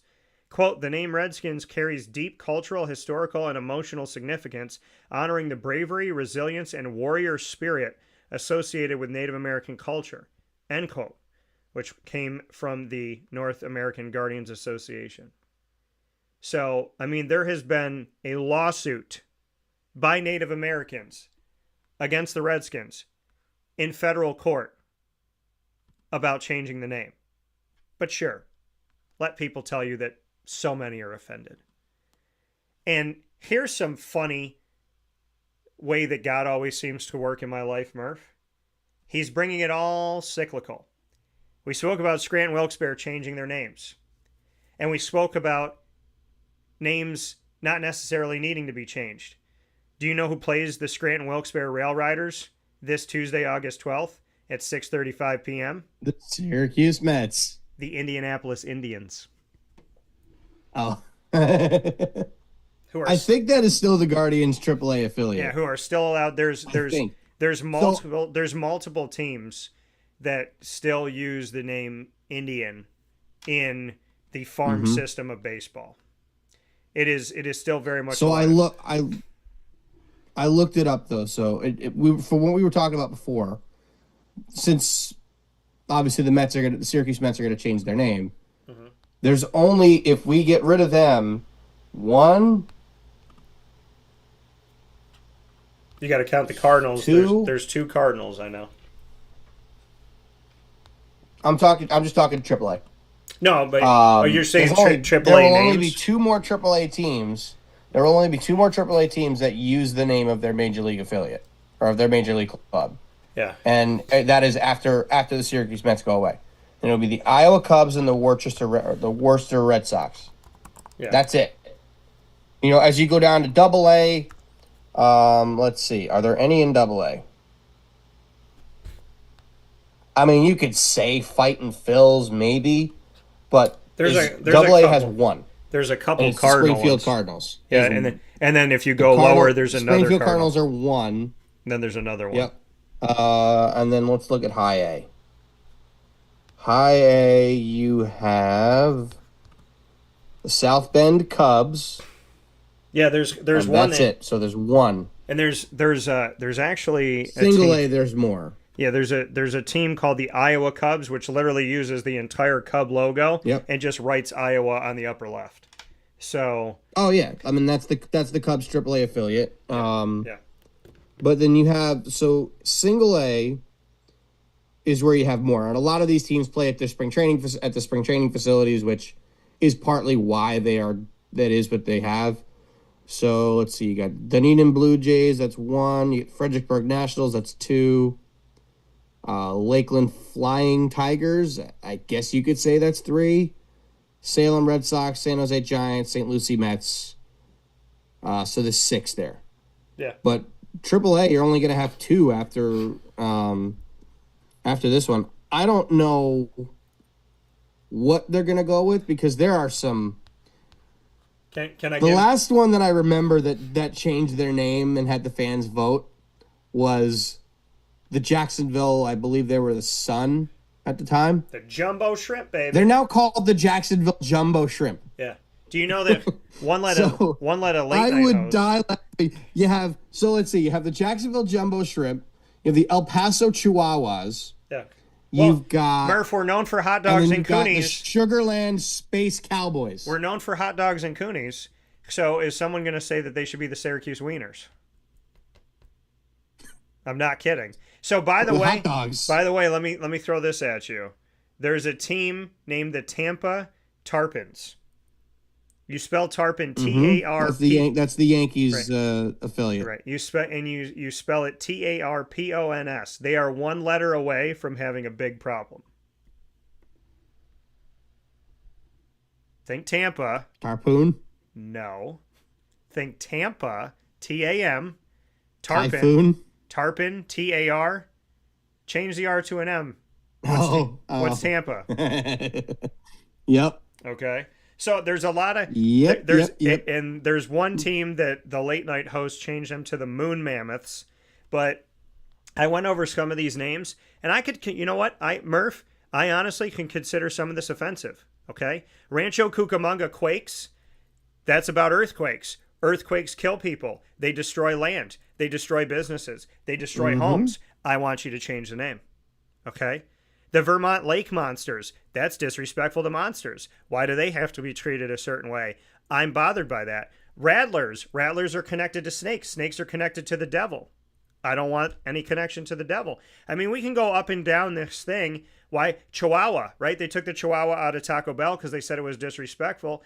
So does that mean that the El Paso Chihuahuas have to change their name in Texas now?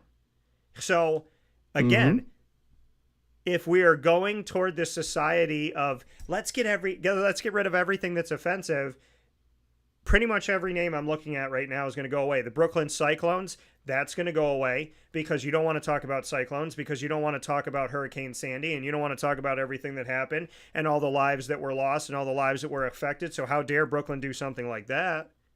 I mean, we can literally go through this whole thing. You don't want to be called a renegade because renegades steal. Renegades break the law. We don't want to promote breaking the law. So, again, hops. You can't be the Hillsborough Hops because that promotes drinking. What if it promotes underage drinking? We don't want underage drinking. And if you come to a game and you drink, would love that. and you drink at a team called the Hops, so what if you drink at our game and then you kill somebody on the way home? Do we promote you drinking so much that you got behind the wheel and were drunk? So, again, Murph, I can go up and down this thing. And I can find a way to complain about anything, and that's the America we live in today. A bunch of people complaining about nothing that doesn't affect them, that doesn't hurt them, that doesn't bother them. Okay, they could say, "How dare you call something a space cowboy? How do you know that people in space promote cowboys? And do you think that people and cowboys are white people typically in westerns?" So what if people in space would be offended by white people and they want to be called something else? What if aliens are green? Then they should be called the space something else. They shouldn't be called the cowboy because the cowboy associates them with something that they're not. Or I'm a Giants fan. I'm an Eagles fan. I don't want anything connected to the Cowboys. So I'm going to go here and I'm going to pretend that this is offensive just so I can get the cowboy name taken off of everything. I can find a way to complain about anything. Or everybody can find a way to complain about everything. Or I could live a peaceful life. So let me tell you what I love. I love the fact that these names are off the wall. I love the fact that these names are crazy. And I actually have things in my cart on the MILB store site because I have found things I like. I'm going to tell you this right now, Murph. The Sugarland Space Cowboys have the best logo in the entire country. And I'm going to buy some Space Cowboy stuff, and you're going to see it here in the studio because I feel like it. So rock on, Space Cowboys. Let's make it happen. I love it. But I'll tell you this right now, Murph. I have bought Syracuse Mets gear. I have bought more Syracuse Mets gear in 3 years, in 2 years, than I bought Syracuse Sky Chief anything.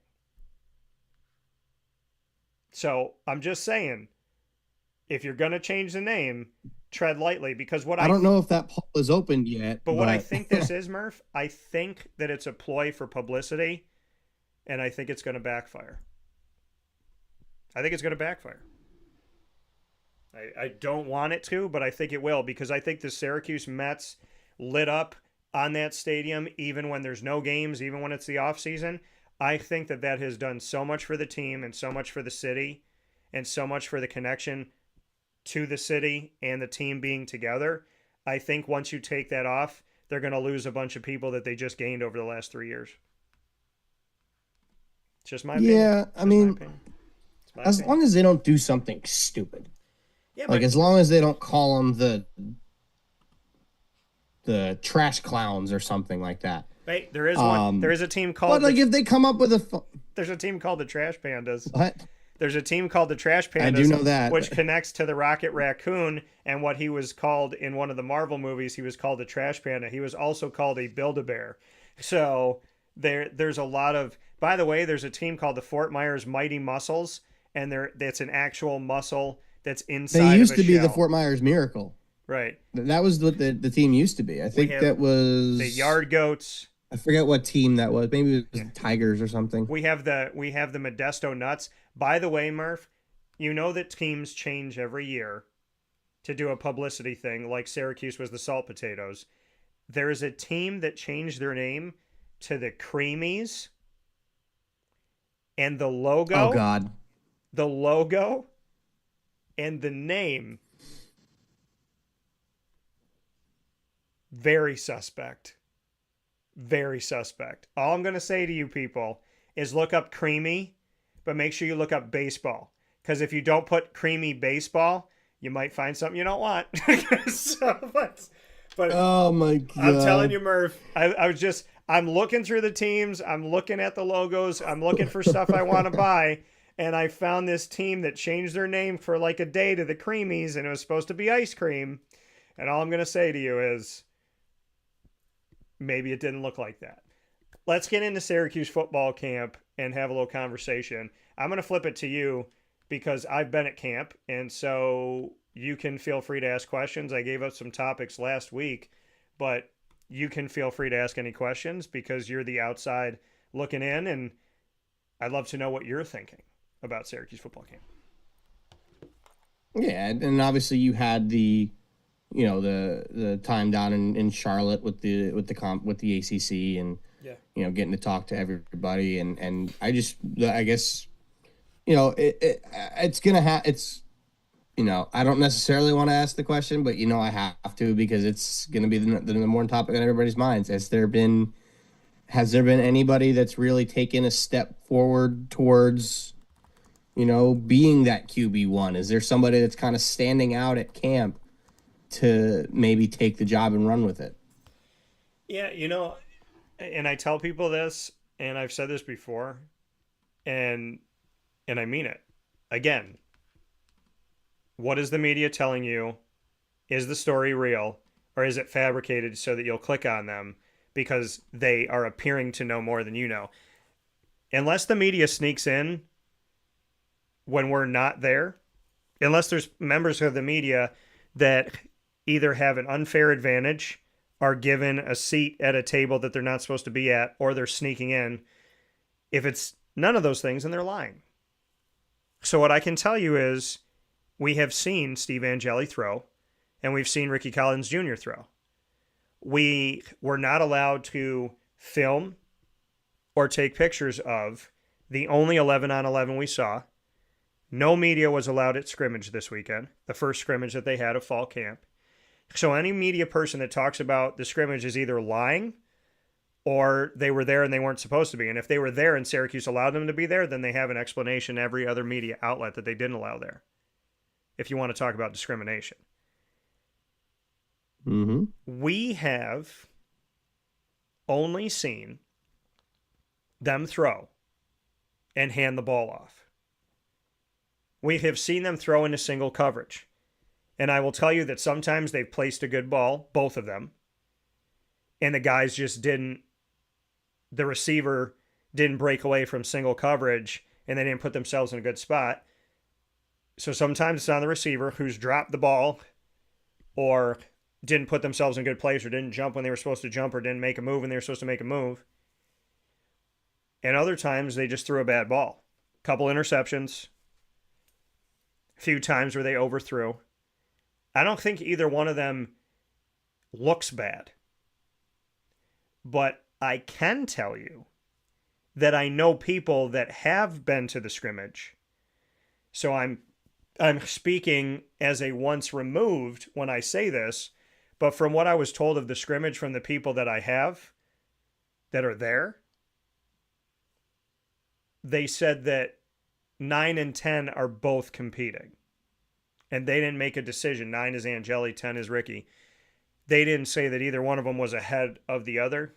They said that in the scrimmage itself, they were both competing. This is an open competition. Fran directly answered my question at ACC kickoff, said it was open.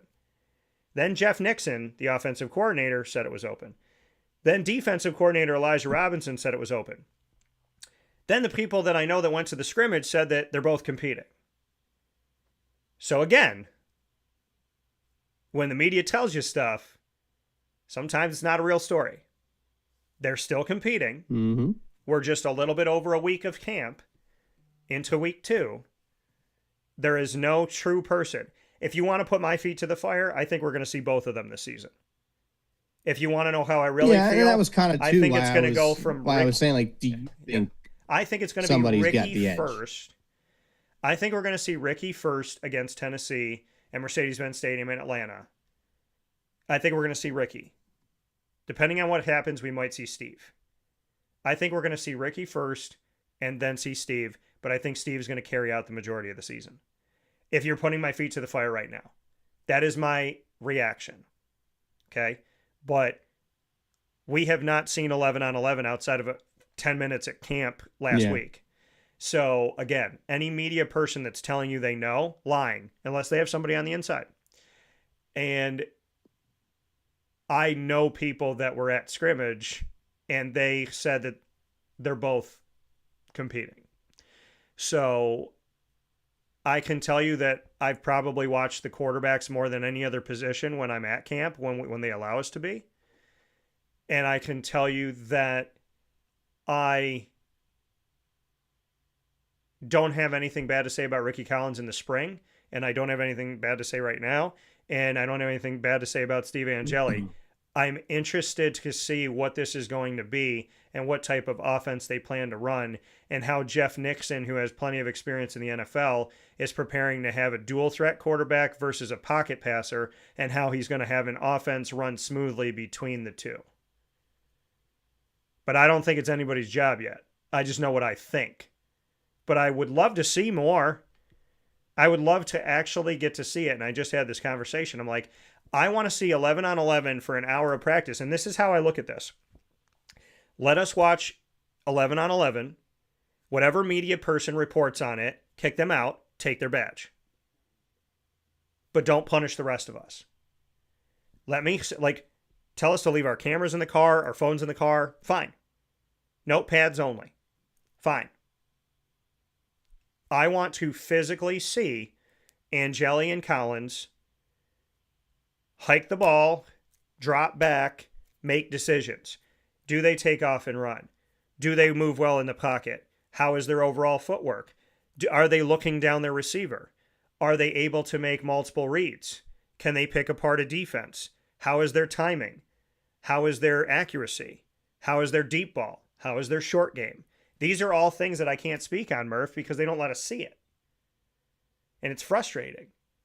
But from what I do see of them throwing into single coverage, I feel better about Angeli. But that's not to say that Ricky hasn't thrown a good ball. And I still think it's up in the air. And there's nothing that's been said by the coaching staff that would make anybody think it's not up in the air. Oh, for sure. And I kind of knew that was going to be the case, and we knew that all along. Yeah.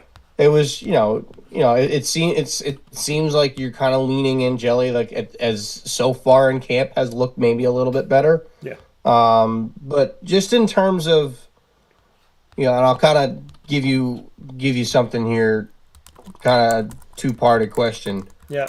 So, who do you think has been any position has looked like they've had a really good camp so far, and then on the other end, who do you think has maybe disappointed a little bit at camp that you thought was going to be maybe more impactful this year that might be losing a job or moving down the depth chart? Yeah, no, that's a good question. So I think that Yasin Willis, who is now, in my opinion, the lead back in the room, with LaQuint Allen being with the Jacksonville Jaguars, I feel like the running back room is healthy. They have a lot. And so I think Yasin is going to surprise some people.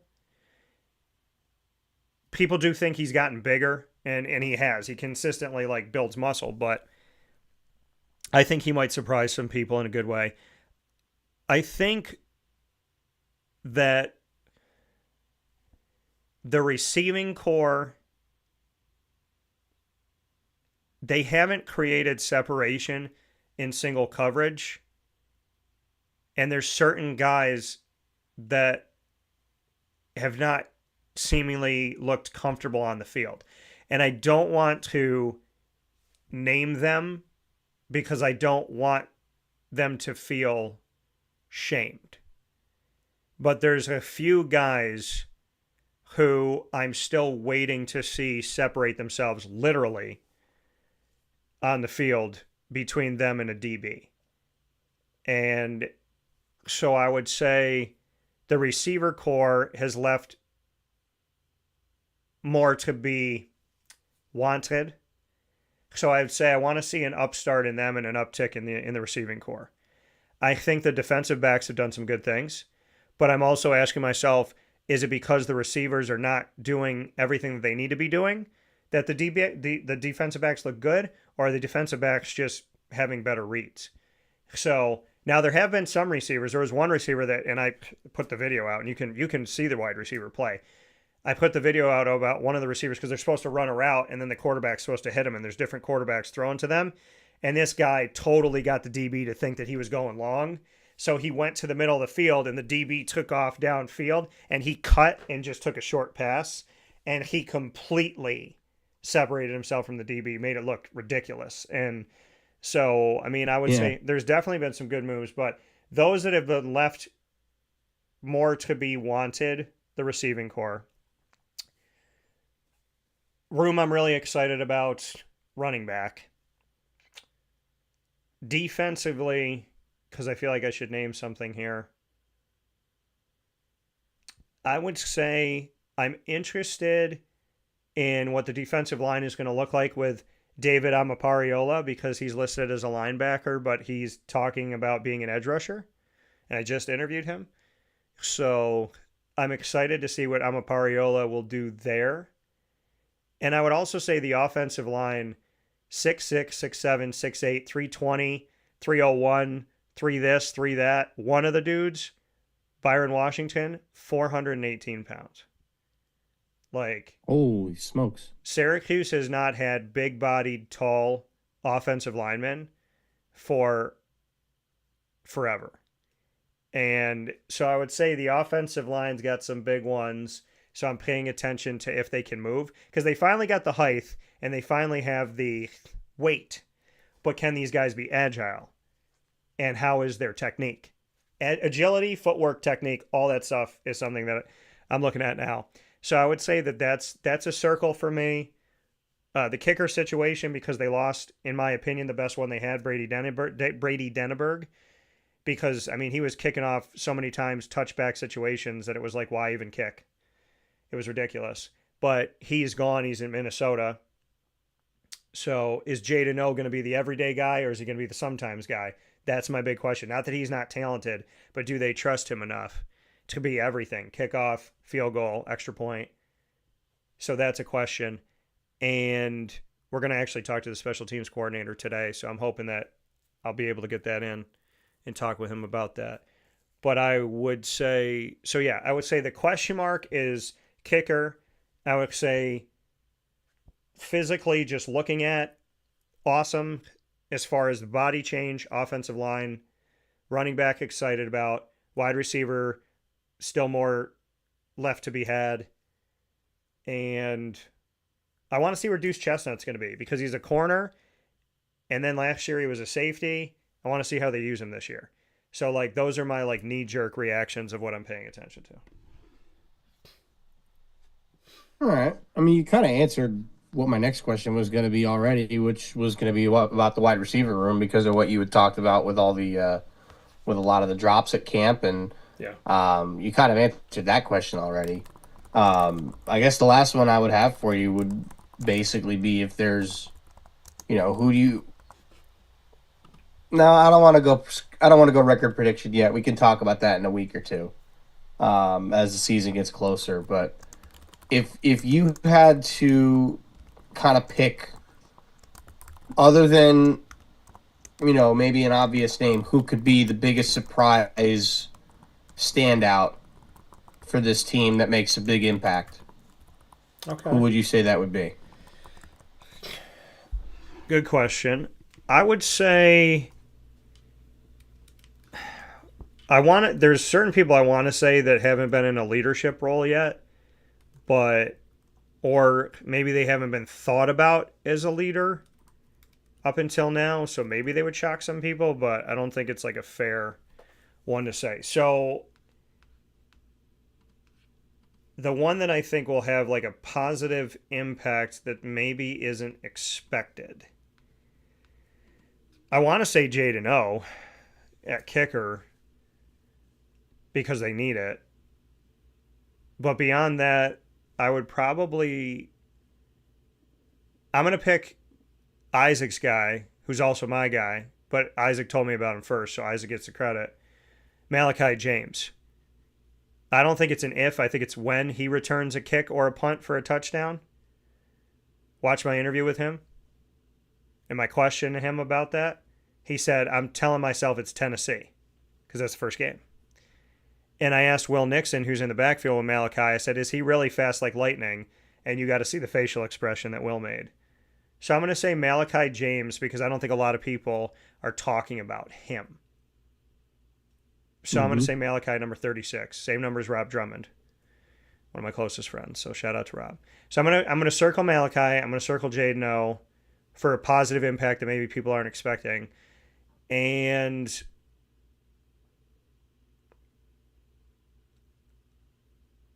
I'm intrigued that my 6'6" guy from my alma mater, Christian Brothers Academy in Syracuse, down the road from Syracuse University, Matt Hahn, was brought up by Fran Brown when he was talking about the offensive line. He brought up two names in response to a question. One of the two names was Matt Hahn, and Matt Hahn is a true freshman from CBA. So, and I've heard from other people that he's going to play, like staff members. So I'm going to circle Matt Hahn from CBA. I'm excited about that. So yeah, I would say those three guys. Yeah. I mean, it's going to be fun to see them against Tennessee. That's a game I would definitely be looking forward to because for two reasons. Number one, it'll be get a chance to see, what Syracuse can do, but it'll also be a chance to see what we are going to have to face in the Tennessee Volunteers as my Florida Gators will play them later this year. So it'll definitely be something to watch that game in week one. I mean, because anytime you play an SEC team, especially of the caliber of Tennessee, who's usually a middle to higher end SEC team, it's going to be a tough test for them. Yeah. And I'm sure Fran will tell you that. But I'm excited to see what happens there. I'm excited to see who they start at quarterback and how they go about that whole situation. I mean, I guess in terms of what you're kind of telling me, they're going to do a little bit of what, maybe using. Now, who's the more mobile quarterback? I'd say Ricky. Okay, so Yeah. maybe you could see Ricky coming in for a couple plays, almost doing the, I hate to use a Florida reference here, but almost taking like the Emory Jones role from the Kyle Trask Florida Gator teams before he got hurt and eventually transferred. So, having him come in on situations where you might want to have a designed run for the QB, or situations where he could still pass the ball. Yeah. Because if he can throw it well and fit it into tight windows, that's a really valuable trait. And maybe he's a guy that can take the job and run as a full-time starter, or they use them both. It doesn't happen often where a team can kind of use two quarterbacks and make it work, but that's not a bad problem to have if you're Syracuse. If you got two guys that are very capable of doing the job, it's a good problem to have. Yeah. And it's exciting. And the hope is high. The poll is up on X. It'll be added to Facebook and Instagram later today, but it's up on X right now. Syracuse Orange fans, feet to the fire. Who do you believe will be the quarterback starter for week 1 of the 2025 season?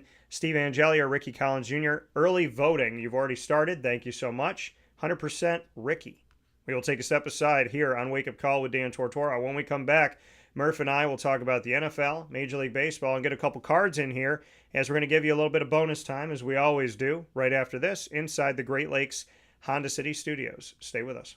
Avicoli's restaurant, located on 7839 Oswego Road in Liverpool, New York, has been serving our community for decades. Your place to go for home cooking on the corner of Route 57 and Wetzel Road is just minutes from Liverpool High School. And every single month, Wake Up Call with Dan Tortora is on site, on location, with Liverpool sports, student athletes, coaches, and administration telling their stories throughout the year. We look forward to seeing you on site at Avicoli's for their casual pizza side, their fine dining, as well as their bar. And of course, you can order online at myavicolis.com. That's myavicollis.com. For takeout, delivery, and catering, call 315-622-5100. That's 315-622-5100. Come on into the neighborhood spot Avicoli's, open 7 days a week in Liverpool, New York.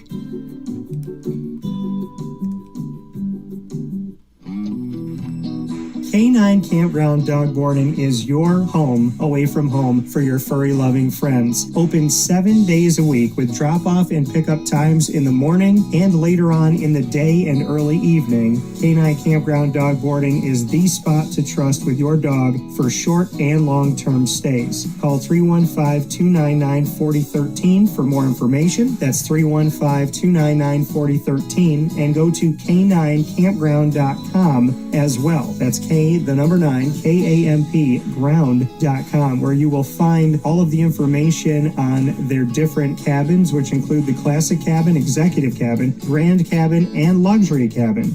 K9 Campground Dog Boarding, where your dog will have indoor and outdoor areas, as well as their own private cabin for any size, any breed, as well as dogs with different needs. Dog parents and dogs alike choose K9 Campground Dog Boarding. Isn't that right, Lily?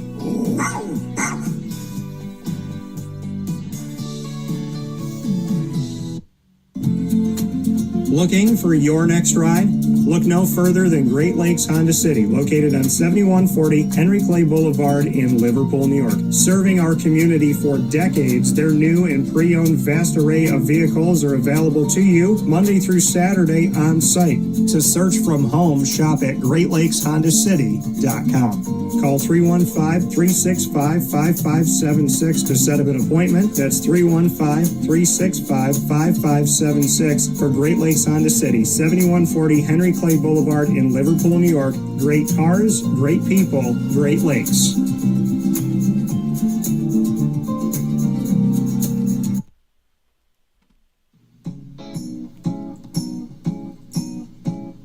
In these unique times, there are those in our community that give us a sense of normalcy and positivity. Pizza Man on 50 Oswego Street in Baldwinsville has been here for you for over 35 years and is here now. Call 315-638-1234 or order online at pizzamanbeville.com to bring those familiar tastes into your home. And remember to come see our monthly on-site broadcasts centered around the community and our Baldwinsville Bees.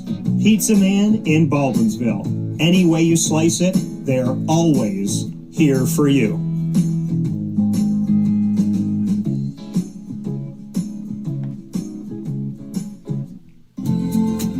Looking for your next ride? Look no further than Great Lakes Honda City, located on 7140 Henry Clay Boulevard in Liverpool, New York. Serving our community for decades, their new and pre-owned vast array of vehicles are available to you Monday through Saturday on site. To search from home, shop at GreatLakesHondaCity.com. Call 315-365-5576 to set up an appointment. That's 315-365-5576 for Great Lakes Honda City, 7140 Henry Clay Boulevard in Liverpool, New York. Great cars, great people, Great Lakes.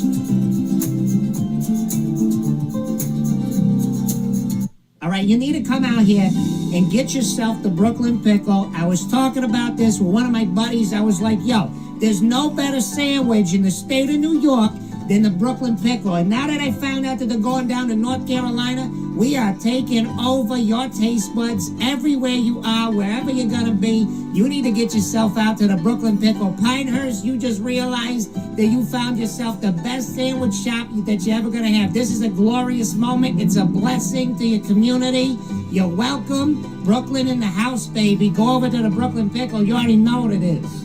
You heard the man. Head to Brooklyn Pickle Pinehurst on 1788 Old Morgantown Road in Southern Pines, North Carolina.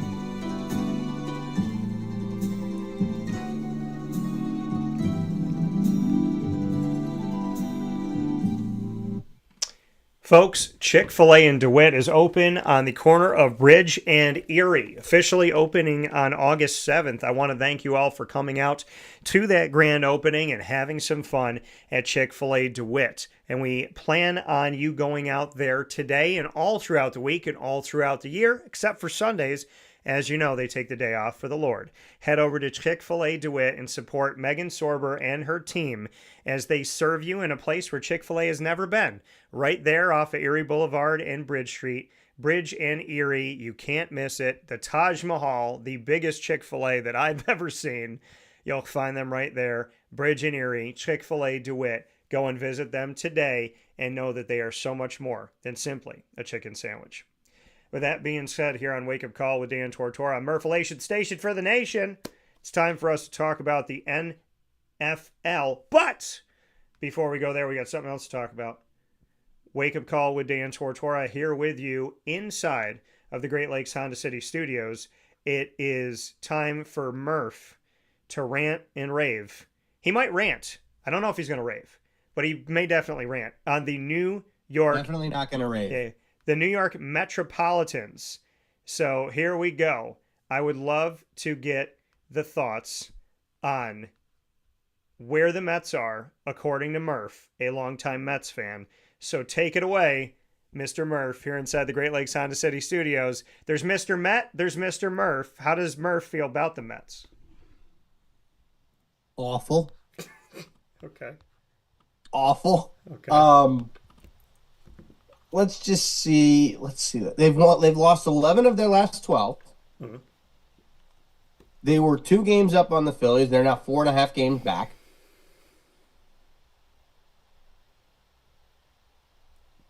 The team can't hit. Starting pitchers can't make it through 5 innings, let alone 6. The bullpen's exhausted. I love what they did at the deadline.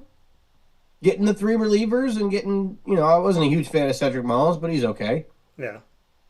But you have to overuse these guys. It's getting ridiculous. Frankie Montas is awful. This dude he's done. He's got to go. It's over. He's not taking accountability. Basically, after the last game when he pitched on Saturday, they asked him after the game how he threw. And he, to his credit, didn't look terrible, but he also didn't look good by any means. he thought he threw pretty well. And Carlos Mendoza, in no uncertain terms, didn't actually come out and say it, but he basically said he wasn't good. So clearly, Montas is not taking accountability for what he's doing right now. I'm done with him. Like, I don't care that you signed a new 2-year deal. DFA him, he's gone. Get rid of him. Ryan Stanek, great in the playoffs for us last year. But I think we also forgot a 6 ERA in the regular season when he came over to the Mets. He has not been good this year. I like Ryan Stanek. He has not been good. He is basically unusable right now. He's on a 1-year deal. I would DFA him. Okay. Kodai Senga cannot get through 5 innings.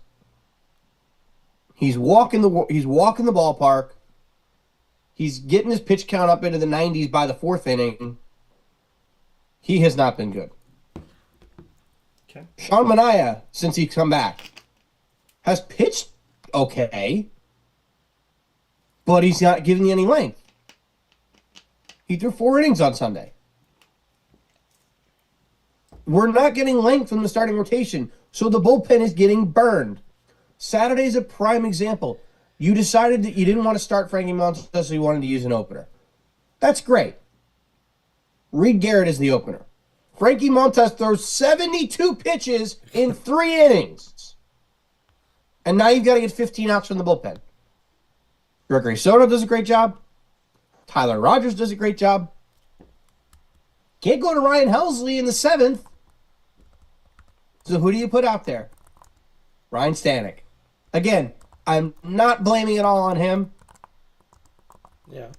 But you put Ryan Stanek out there in a no-win situation when he's been pitching terrible and he's trying to protect the lead and he can't do it. And they lose the game.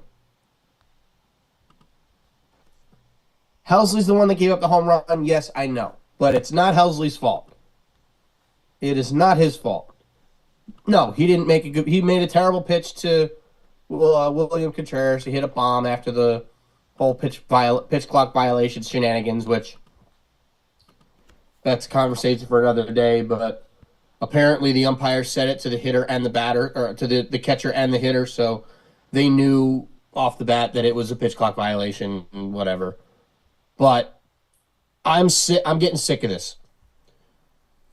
This team needs a new approach at the plate. And the problem is you can't fire the hitting coaches in season because then you're just bringing up guys from AAA. But at this point, I don't think that's necessarily a bad thing. Francisco Alvarez got sent down to AAA, raked for Syracuse, then comes back up to the big leagues, and it looks like his approach has changed again, and now he can't hit. Either bring up the hitting coach from Syracuse and get rid of the 2 that you have in the big leagues, or, and I saw this suggestion online, and it might be tough to get him out of, doing what he's doing, give J.D. Martinez a call. Bring him in to be a hitting coach. He apparently is taking up a career, a professional pickleball career, which, good for you, buddy. But the dude was a great hitter. He doesn't have it anymore. I wouldn't bring him in to be on the team. But clearly, he helped some of those guys in that lineup last year. Mark Vientos, especially. If you can get him unlocked again, this lineup gets longer, gets deeper. It's never going to happen, I don't think, but he'd be a guy I'd love to see them bring in as a coach, as a special advisor or something like that. But at this point, I am mentally preparing myself for a time where the Mets either don't make the playoffs or they barely get in and get swept in the first round. I'm not looking forward to that. Okay. We've talked about this before, a month ago. Well, maybe end of May, before the whole June swoon started, which has extended into August.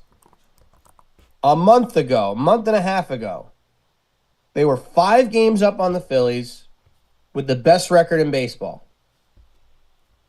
And Soto wasn't even hitting yet. Yeah. Then we get to June. Soto starts hitting, rest of the team slumping. Pitchers can't get out of the 4th inning. get out of the fifth inning. Between all the stars are struggling. Lindor struggling, Pete struggling, Soto struggling again. Vientos still can't hit. Beatty's terrible. Yeah. I know you like Beatty, but I can't stand him. I've been ready to get this guy off the team for 2 years. He stinks. Ronnie Mauricio should not be coming in to play defense at third base in the seventh inning. I would have put Beatty out there over him. Yeah. Beatty at least is a decent defender. Guy can't hit water if he fell out of a boat, but at least he's a decent third baseman. I would have put him in over Mauricio. And it's not Mauricio, and I'm not blaming Mauricio. That was Mendoza's decision. I'm very much questioning the decisions that Carlos Mendoza is making with this roster with this team right now. And David Stearns has to figure something out. I will give them credit. They just brought up 4 different guys to AAA. Carson Benz, Jonah Tong, Jet Williams, and I think there was one more. I can't remember who it was. If there was a fourth one, I'm pretty sure they got called up too. And I like that. They're being aggressive, getting their guys up to AAA. Sproat or McLean, or both, need to be on this team by September 1. If they're not, we have a problem. Whether they're going in the bullpen or they're going to be in the rotation. At this point, I would put Paul Blackburn in the rotation over Frankie Montas. I'm either moving Frankie Montas to the bullpen as a long man to be you're down by 5 or you're up by 5 and you just need a guy to eat a few innings, or cut them all together. I'm all in for just cutting them all together, but obviously it's not my money. You need to put arms out there that can actually give you length. Brandon Sproat has been great the last month. Yeah. Nolan McLean has been great for multiple months in Syracuse. To me, I'm bringing one or both of those guys up in the next week or so. Either to start or to come out of the bullpen. Whatever you decide. I don't care. And I'd love to see Jonah Tong on this team too, but you just called him out to AAA. I think you got to see how he does. And then maybe even Carson Benz too. You look at him as a guy that could come in and hit. He hit great in AA. We'll see how he does in Syracuse for a couple of weeks. September 1st, when the rosters expand, we'll see what happens. You get 2 extra spots in the roster. I'm intrigued to see what happens, but I'm not optimistic right now. This team looks terrible, and I don't even know what to do at this point. I'm getting sick of watching it. Well, my Diamondbacks swept the worst team in baseball, the Colorado Rockies. So I can get excited about that. Murph, I want to let you know that Jerry, who has supported my career since the beginning of my career, right there with my mom and dad from like the initial, Jerry said some wonderful things here today. He said 5.5 over the Mutts, because that's what he calls the Mets. And when we talked about the fact that you were going to rant, he said, wait, I want to get comfortable. Go ahead, Murph. So I want to let you know he's having some fun with you. So feet to the fire for you. He deserves it. Right. Feet to the fire for you, though. Do the Mets make the postseason? They got that last wild card. That's where they've been hanging. Do they make the postseason? Yes, but only because the rest of the National League that's not in the postseason picture right now is not good. Okay. I mean, the Reds are not very good. The Giants traded away all their guys at the deadline. I mean, who else even is there at this point? So I don't really think there's anybody else that's not in the picture at the moment that can compete. So the answer is yes, but by default.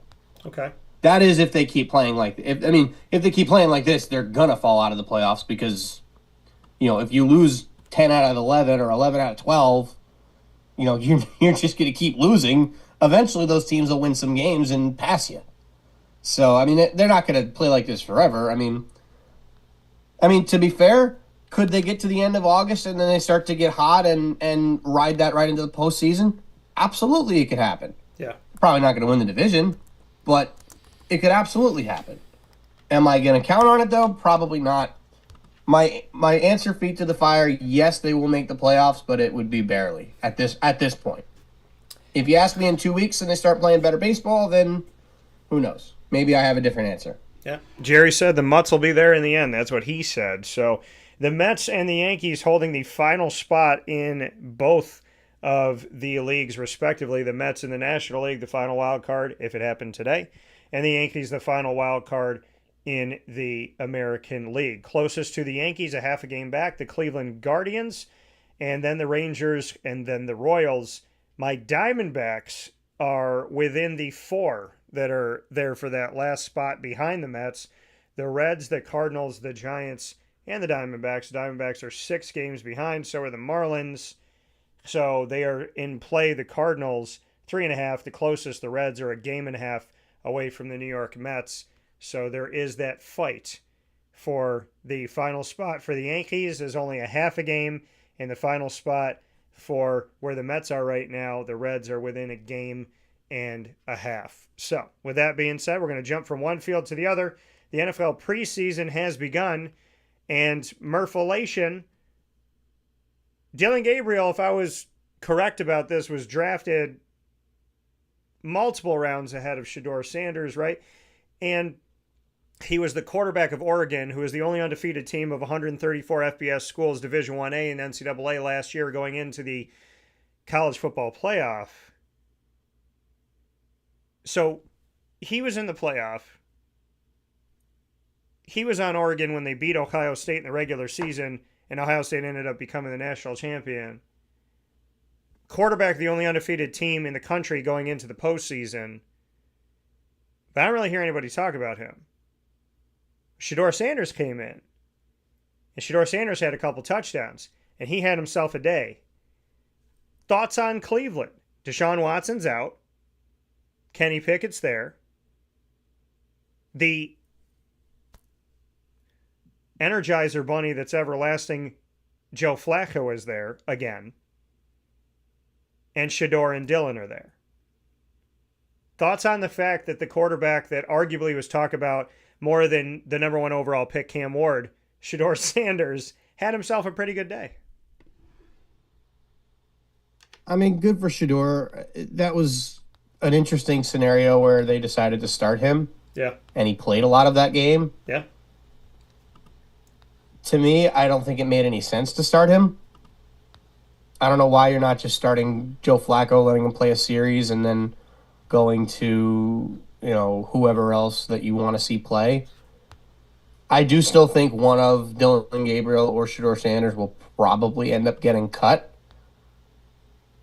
I still don't know who that's going to be. But, I think part of why you haven't heard much about Dillon Gabriel is that, maybe he's not doing well in camp. I mean, I don't know. I'm not there, but, maybe Shedeur's just outplaying him, and that's why he got the start. Who knows? But to me, it's. I don't think it really matters that much. I think Joe Flacco's going to be their starter week 1, and that's going to be the way it is. But maybe Shedeur comes and gets the job, or maybe Dillon Gabriel plays well and comes and gets the job if he stays on the team. Pickett, I think, will be gone. They signed Tyler Huntley, who I also think would probably end up being gone. Who knows at this point? But, the Cleveland Browns are what they are. Always have been a disaster, always will be a disaster. Well, and the Cleveland Browns, again, like you said, I mean, they're a place with so much. It's the place where quarterbacks go to die. Right. So much non-football news. It's just dramatic. It's just Cleveland has not been itself since it became the Ravens and lost its franchise and then decided to come back in '99. They haven't been relevant outside of a few moments here and there where backup quarterbacks are the ones that were leading this team. So we'll have to see. Poll going up right now. What quarterback between Dillon Gabriel and Shedeur Sanders do you believe sees the field? in the 2025-26 season. So There should be a third option there for neither. Well, there because I think that's the answer. That's the hold though. Is I was going to put Dylan Gabriel. So you read my mind. Dylan Gabriel is a choice. Shedeur Sanders is a choice. Both is a choice, and neither is a choice as well. So I wanted to get people's thoughts here. So Murph read my mind. What quarterback between Dylan Gabriel and Shedeur Sanders do you believe sees the field for the Cleveland Browns as a rookie in the 2025-26 season? That poll is going up momentarily. So give me 1 second here as I'm making sure we got all the right stuff here. We got the dog pound engaged. So Dylan Gabriel as well as Shedeur Sanders. Who do you think is going to be out there? Is it both? Is it neither?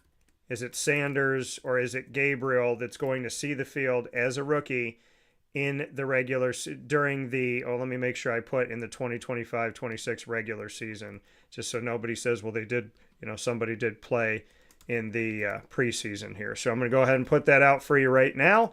And that poll in 5, 4, 3, 2, 1 is live. So you can feel free to vote in that, as well as our Syracuse poll. Got some quarterback polls going up here this morning. Murph, there's another guy that's had himself a pretty good outing. It's this guy that they felt comfortable about not having to get him so early. So they didn't make a move initially, but they did make a move eventually to go and get their guy. So it wasn't like, oh my gosh, we got to run up here and get him. But they did make it clear that this is who they wanted to go and get.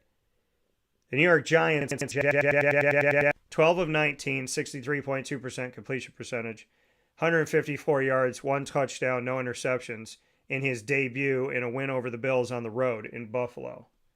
Your thoughts on Jackson Dart in a room that already has Jameis Winston, Tommy DeVito, and Russell Wilson. By the way, of the 4 quarterbacks that are with the Giants right now that I just mentioned, only one of them returns, which is Tommy DeVito. Russell's new to the team. Jameis is new to the team. Tommy DeVito is coming into his, I think, 3rd year. And then you have Jackson Dart, the rookie. What are your thoughts? I mean, I think it's still going to be Russell Wilson's job. I mean, I think the Giants have kind of said that from day one, and they're not going to cut Jameis Winston. So, I mean, I'm sorry, Tommy DeVito, but you're probably going to end up getting cut at some point. He'll catch on with somebody, though. I know there's somebody that'll pick him up and sign him, and whoever that is, it'll be nice. But for me, I think he looked good. Jackson Dart did. I think he still is very raw, and he's going to need to sit and learn behind Russell and Jameis Winston. I think he can learn a lot from those two guys. They both have a lot of starting experience. Russell Wilson's won a Super Bowl. He's been to 2. So for me, it's one of those things where I think if he sits and learns for a year, maybe 2, depending on the situation, he can step right in and start and be a good thing for the Giants. Teams are starting to find out that when you let guys sit for a little while before they start, it's a good thing. Yes, Patrick Mahomes is the prime example. But if you look at others that have gone and started right away versus having sat for a while. Yeah. Or even guys that just took them a while to develop. Maybe they didn't develop with their team. Maybe they developed with somebody else. Look at Baker Mayfield. He didn't start week 1 when the Browns drafted him. Then he came out and he did great. He eventually struggled near the end of his Browns tenure and then went to Carolina and then went to the Rams and then resurrected his career with the Bucs. But he was a guy that didn't start week 1. Jets made that mistake twice with Sam Darnold and Zach Wilson. Giants made that mistake with Daniel Jones. It happens all the time. I think I could see the Titans be making a mistake with Cam Ward. I could easily see the Well, Tyler Shuck might actually end up being the Saints starting quarterback. Yeah, well, that's just by default. Just by default. You're at a team that's got rookies, 2-year guys, 3-year guys, and it's the most wide open competition as far as I think experience on the field right now. So that's a team that might, sign Tommy DeVito if the Giants let him go, which I think is going to happen at some point. So for me, and obviously there's exceptions to that. I mean, Jaden Daniels was great from day one last year. Caleb Williams was meh. He got better as the season went on. I still think he should have sat a little bit. I still think every starting quarterback should sit.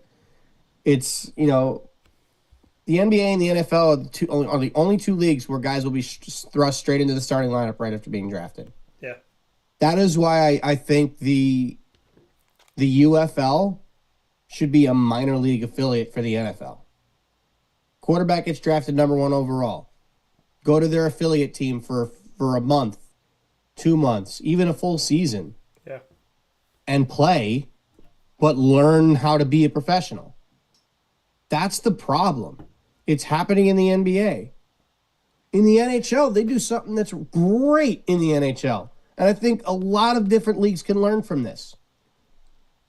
If you're drafted in the amateur draft in the NHL to your team, I'll use the Devils as an example. Luke Hughes got drafted by the Devils, like 4th overall. Stayed in school and kept playing after being drafted. He agreed to be on the Devils. He played through college, and then he came to the Devils. Yeah. And now he's been a starter on the team for the last 2 years. Guys in the NHL, you can be drafted and stay and continue playing college hockey. That is a great thing that can happen. And you could still side with your team, but you could stay in college and play. Finish your degree. Keep playing college hockey if you're not quite ready for the AHL yet. And I think that's a great thing. I think that, if the NFL was doing that, college football would be a lot more competitive. Because you'd have a guy like Cam Ward, who I firmly believe was not ready for the NFL yet, can go number 1 overall, but stay at Miami. He could stay at Miami, play out his last year, then come to the league. Yeah. Or he can kind of, play half the year or play part of the year and then come to his NFL team. Something like that. I think that, and I think baseball, we should do that too.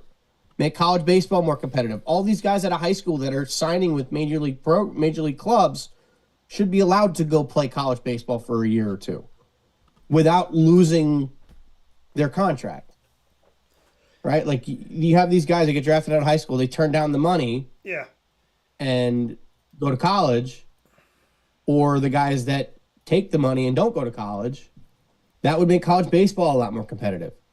That's why I think college hockey is so competitive, because you're getting guys that are drafted into the NHL that are still playing college hockey.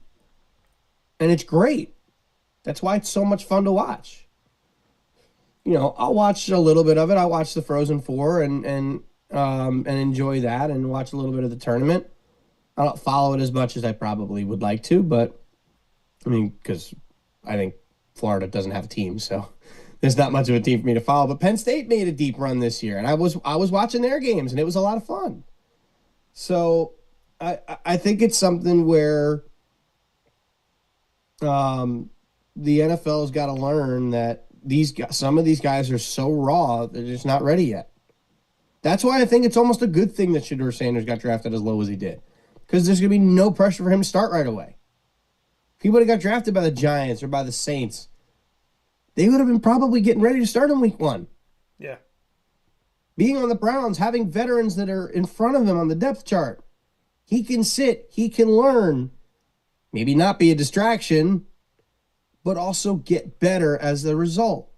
And then in a year or two, if he gets the chance to start, maybe he's better off for it.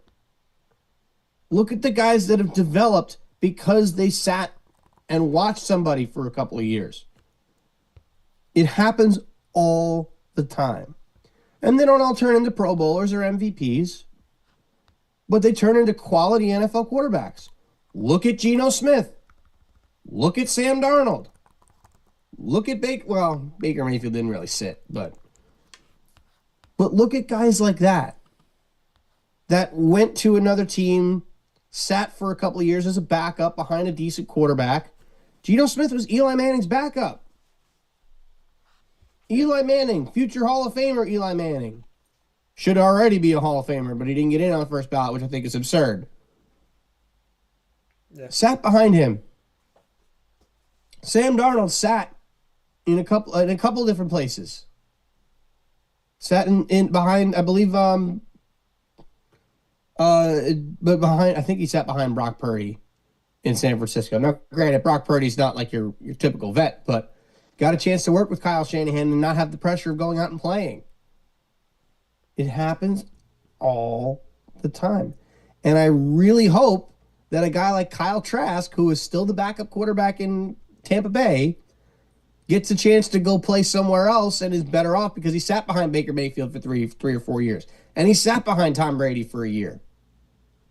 If he gets the chance to start somewhere, he might be better off for it.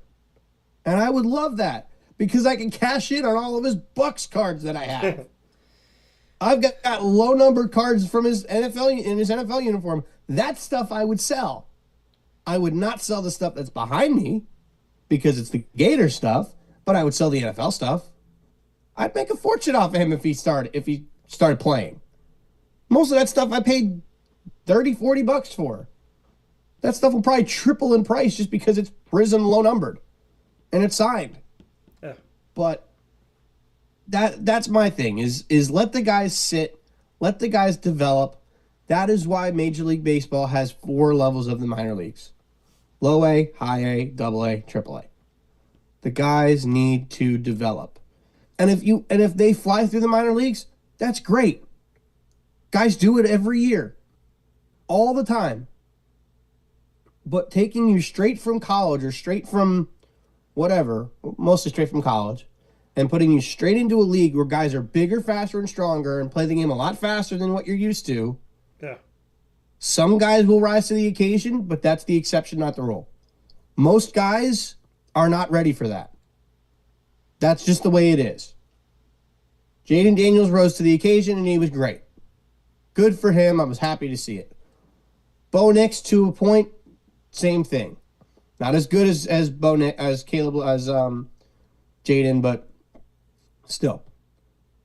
Then you got a guy like Caleb Williams, who was raw. We knew that. And yet they still started him week 1. By the way, Chicago Bears, thank you for giving up on Justin Fields. Because now we have him. Yeah.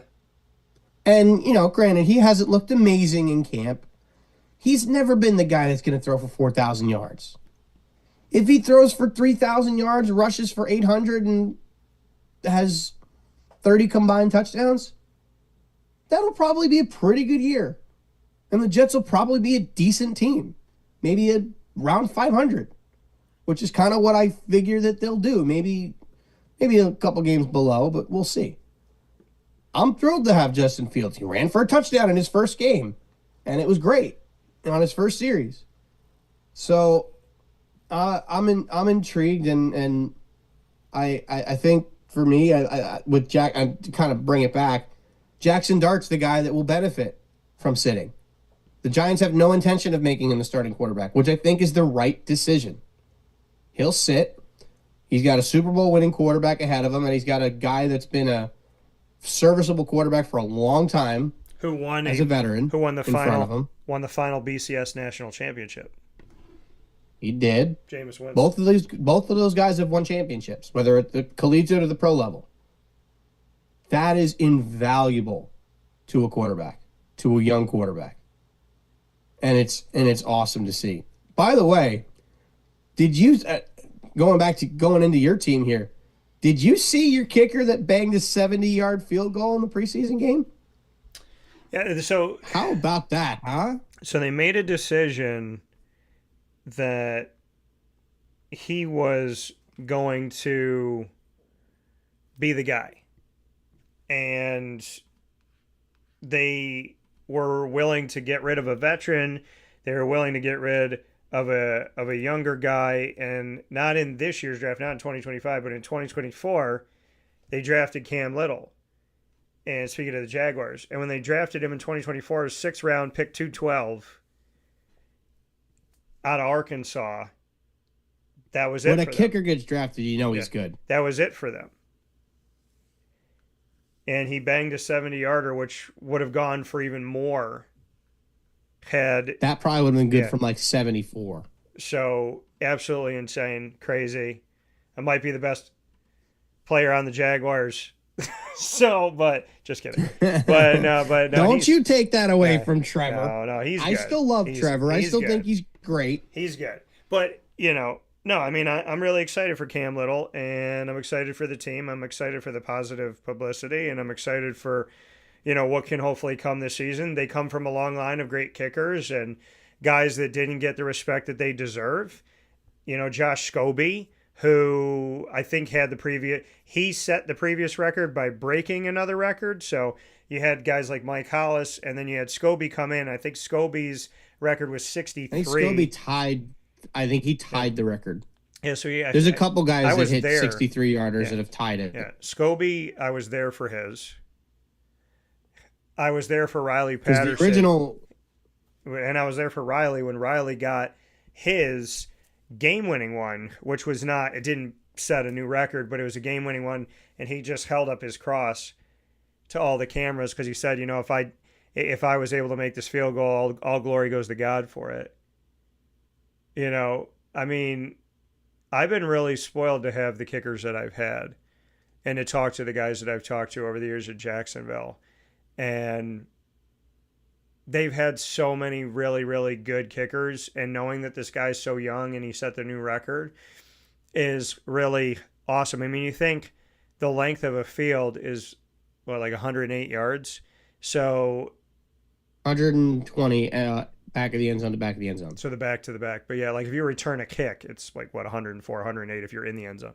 And 109 is as far as you can take it, yeah. So for him to go 70, it's incredible. I mean, to kick any field goal is incredible. It's ridiculous. Because what fans understand when they do the halftime and they attempt to kick a field goal and they kick a line drive straight at the wall that doesn't even get to the wall, it's a lot harder than what you think it is, folks. And so to kick a 10-yard, a 5-yard, a 20-yard is tough. To kick a 70-yard is insane. I will say this, though. Longtime listener and supporter of my show, Justin Lasher, Syracuse halftime for a football game, they announced, and I didn't know, they announced Justin Lasher's going up there. One of the only people to ever make a field goal in the history of me watching the fans attempt this at Syracuse University is a longtime listener and supporter of Wake Up Call. So shout out to Justin Lasher because he did it, and he's one of the only people in humanity that isn't a kicker that can say that he did anything like that. So shout out to Justin. But no, I mean, I think it's great for Cam. I'm excited for him. I'm excited to see how this team develops through the rest of camp. Happy to see Travis Hunter on both sides of the ball. So a lot of storylines that I'll be paying attention to. He struggled a little bit on defense, didn't he? Well, I mean, we'll see where they're going to use him. I mean, I don't want to see him all over the field being used 100 different times in a game. That's something that I do not want to see because I want him to stay healthy and I want him to have longevity.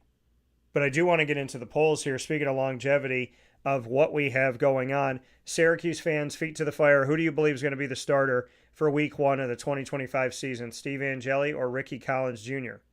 It was 100% Ricky. It is now 33.3% Steve, 66.7% Ricky. What quarterback between Dillon Gabriel and Shedeur Sanders do you believe sees the field for the Cleveland Browns as a rookie in the 2025-26 regular season? 12.9% Dillon Gabriel, 71% Shedeur Sanders, 16.1% both, 0% neither. So y'all think somebody's going to play. The majority of you think that it's going to be Shedeur. If we combine Shedeur Sanders and those of you that chose both, I have 87.1% of you picking Shedeur being out there in some respect.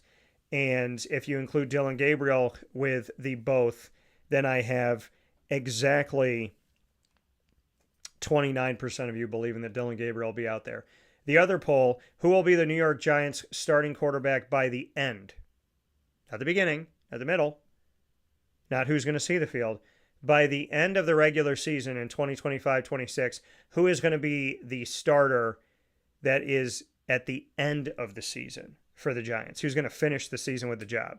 Russell Wilson, 25%. Jameis Winston, 25%. Jackson Dart, 50%. Tommy DeVito, 0% as of right now. We're going to take our final step aside. When Murph and I come back, we'll round things out with a little bit of sports card love, brought to you by GG Cards and Breaks at Sports Card Show and Tell from the Great Lakes Honda City Studios, 7140 Henry Clay Boulevard in Liverpool, New York. Go and visit them today and let them know that DT sent you their way. Here's a message from Renee from Brian's Landing, located on 6523 East Seneca Turnpike in Jamesville, New York. Open Tuesdays and Wednesdays for dinner, Thursday through Saturday for lunch and dinner, and Sundays for brunch. It's a lot like the way that my mom and dad ran their restaurant. We have put in place a lot of people that are family to us, very similar to how my dad hired people that were family to him. And then the tradition I'm carrying on is a lot of the items that are on our menu are my dad's. And he taught our chefs how to recreate his dishes. So I think that Tommy McInerney, who our executive chef is, to him it is an art. And I think that when he does create a dish, it's not just about making the food taste delicious, which is definitely our priority, but it's an art to him, and it's almost like his canvas on a plate where he just wants the colors to look great, and people love it because he takes pride in that. And Brian and I appreciate that. We want it to obviously look good and taste good. I will tell you, when we opened up, it was 6 weeks before COVID. And what was amazing was the community, our friends and family stepped up, and everybody did takeout. Everybody supported us. Our hearts were just so filled. So to Brian and I, obviously our friends come all the time, and we just have repeat customers in Jamesville, and I think people going to our previous restaurant in Green Lakes are making the trip to come to Brian's Landing to support us. And I mean, I think we have great food and a great atmosphere. So it's very, very important to us. Head to Brian's Landing, located on 6523 East Seneca Turnpike in Jamesville, New York, where memories have become recipes that are now meals to share with you. Tuesdays and Wednesdays for dinner, Thursday through Saturday for lunch and dinner, and on Sundays for brunch. And be sure to come out for live music Friday, Saturday, and Sunday.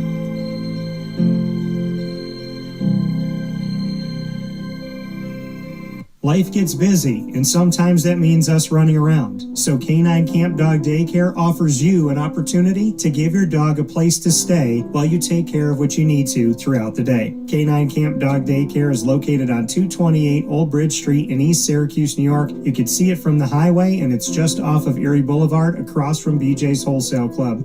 Call 315-437-7110. That's 315-437-7110 to schedule an appointment to bring your dog in and tour the facility. Appointments are Monday through Thursday after 6:30, where you and your dog can see everything that K9 Camp Dog Daycare has to offer, including a self-serve dog wash and a retail store filled with all of your dog's wants and needs, including food, treats, harnesses, leashes, and more, making K9 Camp Dog Daycare your one-stop shop for your furry loving friend. Right, Lily?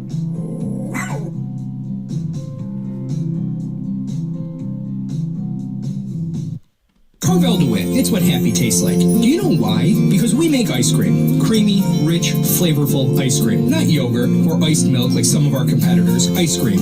Fresh, by hand, daily. For the calorie conscious, we have something new for you. Our new Carvelite. Same great flavor, creaminess, and texture of our regular ice cream with only 35 calories an ounce. So whether you want an ice cream cake, flying saucer, dasher, carvalanche, hard or soft ice cream, we will satisfy your craving with our fresh, handmade regular or new Carvelite ice cream. Carvel DeWitt. It's what happy tastes like. The Wildcat Sports Pub in Camillus, New York is located on 3680 Milton Avenue in the Home Depot Plaza. It is your family-friendly sports bar and restaurant.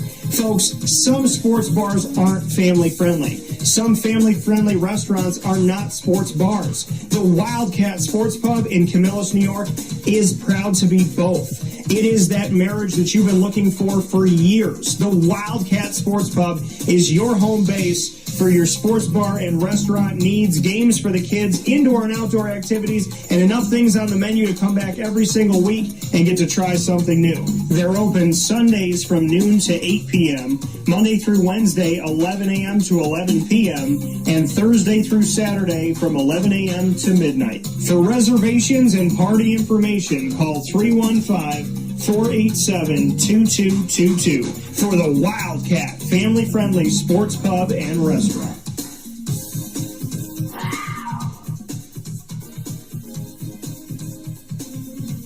GG Cards and Breaks. Like, comment, subscribe. GG Cards and Breaks coming to you on 639 Delmar Place in Syracuse, New York. They're your one-stop sports card and trading card shop. You will find them there for you Tuesday through Saturday from 10 to 6 and Sundays from 10 to 5. And all the stuff that we talk about here on the show, right? Basketball, football, baseball, soccer, so on and so forth. You go out to GG Cards or Breaks and find your favorite teams, your favorite players. Jump right into the world that you love to live in by bringing a piece of that world home with you today. GG Cards and Breaks, 639 Delmar Place in Syracuse, New York. Go be a big kid and let them know the DT sent you. With that being said, speaking of sports cards Show and Tell is brought to you by GG Cards and Breaks. And the cards that I just got, my most recent cards, I'm going to show and tell them to you by offering up pictures because I just bought these cards and they're not to me yet. And the one that I bought last night, the most recent one that I got, I'm really excited about because it wasn't that expensive. I'm confident that people are going to look for it in my case. So there's a chance that I could keep it, or there's a chance that this thing could go and get sold shortly after I have it. By the way, the next trade night is going to be in September, and it's going to be September 25th. So make sure that you guys put that down. Men, women, and children, make sure you got that all set up. September 25th, and it's going to be at the Wildcat Sports Pub, and I'm ecstatic. I'm a little sad that there's not one right now because I got a bunch of stuff to sell, so I'm debating if I put it on eBay because I got a lot of things that I want to sell going into the NFL season. So I'm debating, do I just throw it on eBay right now and at least have it out there since we don't have a trade night coming up until September as far as GG Cards and Breaks. September 25th, we'll see you out there at the wonderful... Are there any local shows that you could set up at? Well, there is. And that was a thought. There is an event coming up here. So I was going to reach out to the guy. So, Murph, I'm going to defer to you. Not a bad idea. No. I'm going to defer to you, as always, to show your cards. I got my pictures ready. So go ahead and share yours. Well, I've got some stacks. Okay. This lot is sold. Every single card in here are cards that you guys have not seen so far. Like, there's a Micah Parsons rookie auto in there. There's a couple of Breece Hall RPAs, Ladd McConkey, Garrett Wilson RPA, Zay Flowers RPA, Marvin Harrison Jr., Dalton Kincaid, Devontae Smith. Like, this lot is huge. Like, I don't even think I have enough hands to show it all, but like I said, that stuff is already sold. I just got to bring it to them. Yeah. Then I've got another stack. Over the weekend, I went to the Palmer Park Mall, and there was one guy that I know. I spent about $1,100 with him, and I bought a lot of stuff. So, like, there's a James Cook rookie ticket auto, or draft class auto, Devontae Smith playoff ticket auto, Anthony Richardson Topps RPA, CeeDee Lamb Zenith patch auto, T. Higgins RPA, Brandon Ayuk RPA. This patch is disgusting. Zay Flowers. Absolutely nasty patch. Yeah. Put that patch up again one more time. Napkin, Breece Hall. Let me say that patch one more time. Yeah. I'm a big, and I'm a Zay Flowers That patch fan. is nasty. I'm a big Zay Flowers fan. That patch is disgusting. That one needs to go to the side. Nice Brees Hall, a Garrett Wilson, and then hold on, there's another whole stack. Some of this is stuff I got at the Nationals. Some of this is stuff that I've gotten over the last couple days. I have another friend that texted me pictures of a big lot that I might end up buying. There are, let's see, like that's, actually maybe this isn't some of the stuff I've had. Hang on. That I've had. Okay, here we go. Like a Brooks Lee Baseball Stars auto, Marcelo Meyer Inception auto, a Brian Wu first Bowman auto. This is a Hall of Famer right here, Jeff Bagwell auto. Yeah. We got a Fernando Tatis Topps Gold Label rookie auto. We got a Topps Inception auto of Vladimir Guerrero Jr. We've got a Baseball Stars from 2024 Wyatt Langford auto. We've got an Immaculate. It's before his rookie of Bobby Witt Jr. auto. I normally don't like Immaculate for baseball, but it was part of the big lot, and it was kind of how I got the deal done, so I'll take it. Chrome Jordan Westberg auto. This card is technically already sold to you. We just got to figure out, I just got to get it shipped up to you. The Optic Derrick Henry PSA 10. Yep. And then we've got an XRC of Anthony Richardson. And then we've got an Obsidian. This is from First Off the Line. It is a color match. I wish the patch was a little bit nicer, but it is Justin Jefferson on a color match, numbered to 30.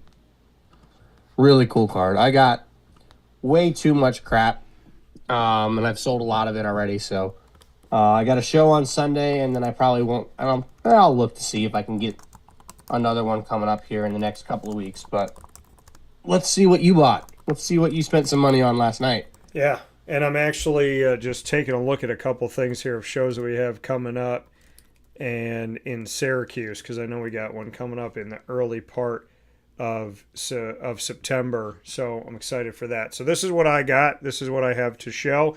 For those of you that are listening on Podbean, make sure you watch as well on youtube.com and facebook.com, both /wakeupcalldt, Monday through Friday from 9 a.m. to 11 a.m. Eastern Time, and beyond that, because we always go over.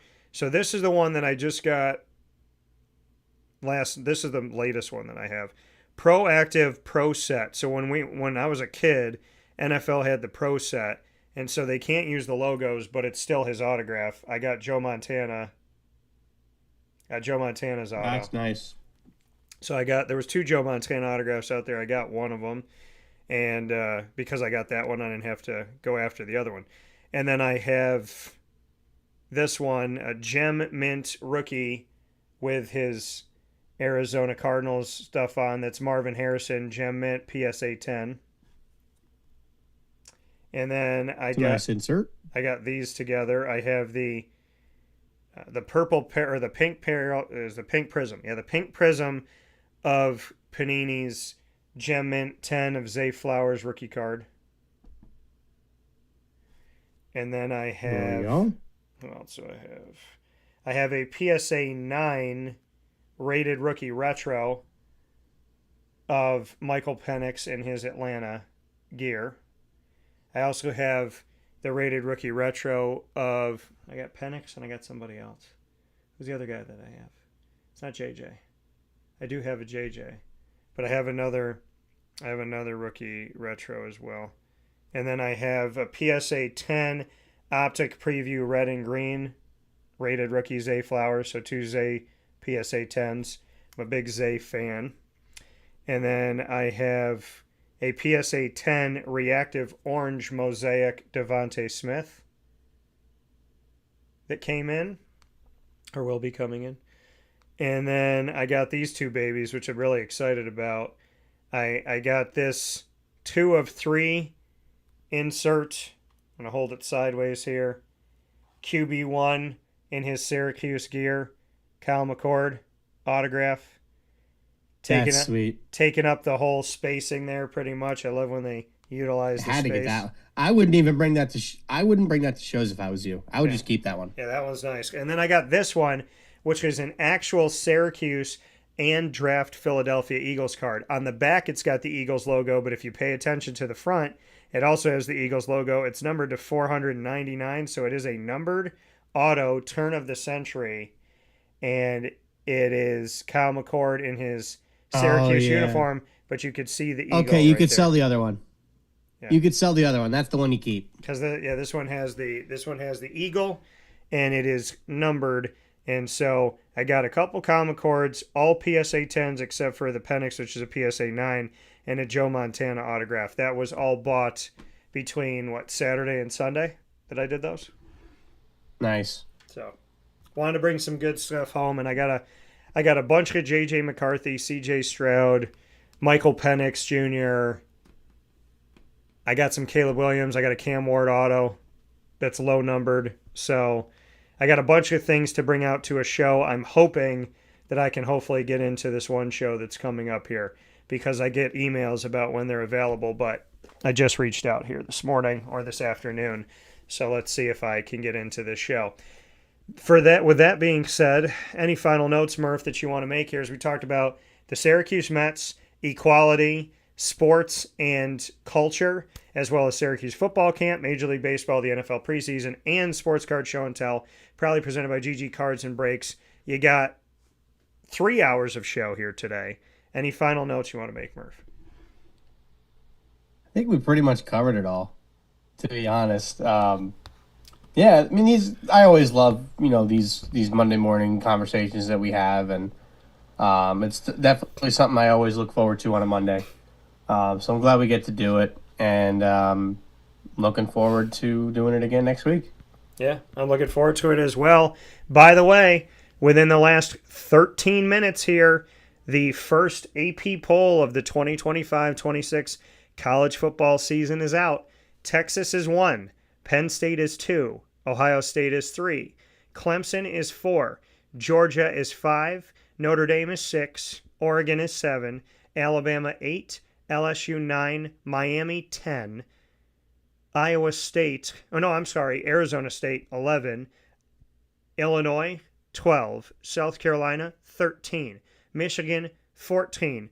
Murph's Go Gators 15. SMU 16. Kansas State 17, Oklahoma 18, Texas A&M 19, Indiana 20, Ole Miss 21, Iowa State 22, Texas Tech 23, Tennessee 24. So Syracuse will play a ranked team in the first week of the season, and Boise State sans Ashton Genty 25. That is your AP top 25 just released this morning.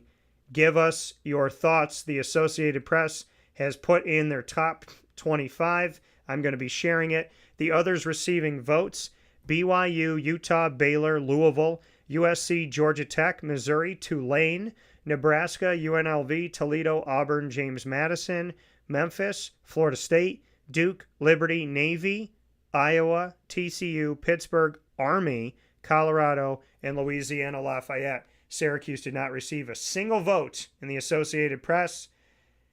We'll discuss that more coming up here on Wake Up Call in the coming weeks here. But that is your first poll, and it is getting shared on our social media momentarily. The Associated Press has their first poll up of the 2025-26 college football season, and I will be speaking on that as the week continues. For now, continue to vote in our polls on X, the former Twitter, @CallDT. And Murph, thank you as always for being a part of our Mondays. Yes, sir, my friend. My Gators ranked 15th. I love that. That's right. Already there. With that being said, Murphalation for the nation here with us. He'll be with us next Monday, and he's with us every Monday here on Wake Up Call inside the Great Lakes Honda City Studios. Once again, that AP poll is up. And I am going to be sharing my thoughts on the AP poll as time continues here. And as I said, Syracuse will play a ranked opponent in their first week of the season. Actually, according to this poll, Syracuse this season alone is going to play 1, 2, 3, 4. There's 5, right? Yeah, Syracuse will play 5 ranked opponents. Almost half their season will be against a ranked opponent, according to the AP's Top 25 first poll of the 2025-26 season. We'll get into that and more as we continue on this week from the Great Lakes Honda City studios. Thank you for tuning in to Wake Up Call on youtube.com/wakeupcalldt, facebook.com/wakeupcalldt, as well as on wakeupcalldt.podbean.com. Of course, you'll find us on Amazon Music, Audible, iHeartRadio, iTunes, and Apple Podcasts, Player FM, Podbean, Podchaser.com, Spotify, YouTube, Podvine, and TuneIn, as well as more. All you got to do is search Wake Up Call with Dan Tortora, or one word, Wake Up Call DT. So make sure you do that today, and make sure to follow and subscribe while you are there. With that being said, I want to thank the Brooklyn Pickle down in Southern Pines, North Carolina, down the road from Pinehurst Golf Course on 1788 Old Morganton Road in Southern Pines, North Carolina. And many thanks to our team in Central and Upstate New York, Great Lakes Honda City, Carvel DeWitt, the Wildcat Sports Pub, GG Cards and Breaks, Brian's Landing, Pizza Man, Canine Camp Dog Daycare, Chick-fil-A Cicero, Ma and Pa's, the snack capital of the world, Canine Campground Dog Boarding, Mother's Cupboard, Chick-fil-A DeWitt, Avicoli's, and of course we are the exclusive multimedia marketing partner of your Bryan and Stratton College Bobcats of Syracuse. You'll find the Bobcats every month with exclusive content with student athletes, coaches, administration, future future Bobcats and alumni. You'll find them all here on Wake Up Call with Dan Tortora, the Bobcat Buzz here with us. And you'll find it all by going to youtube.com/wakeupcalldt. Click subscribe, hit the notification bell, and find our BSC Syracuse playlist. The Bobcats will also be on wakeupcalldt.com's homepage and underneath the exclusive partners tab. For more information, go to syracuse.bscbobcats.com and go Bobcats.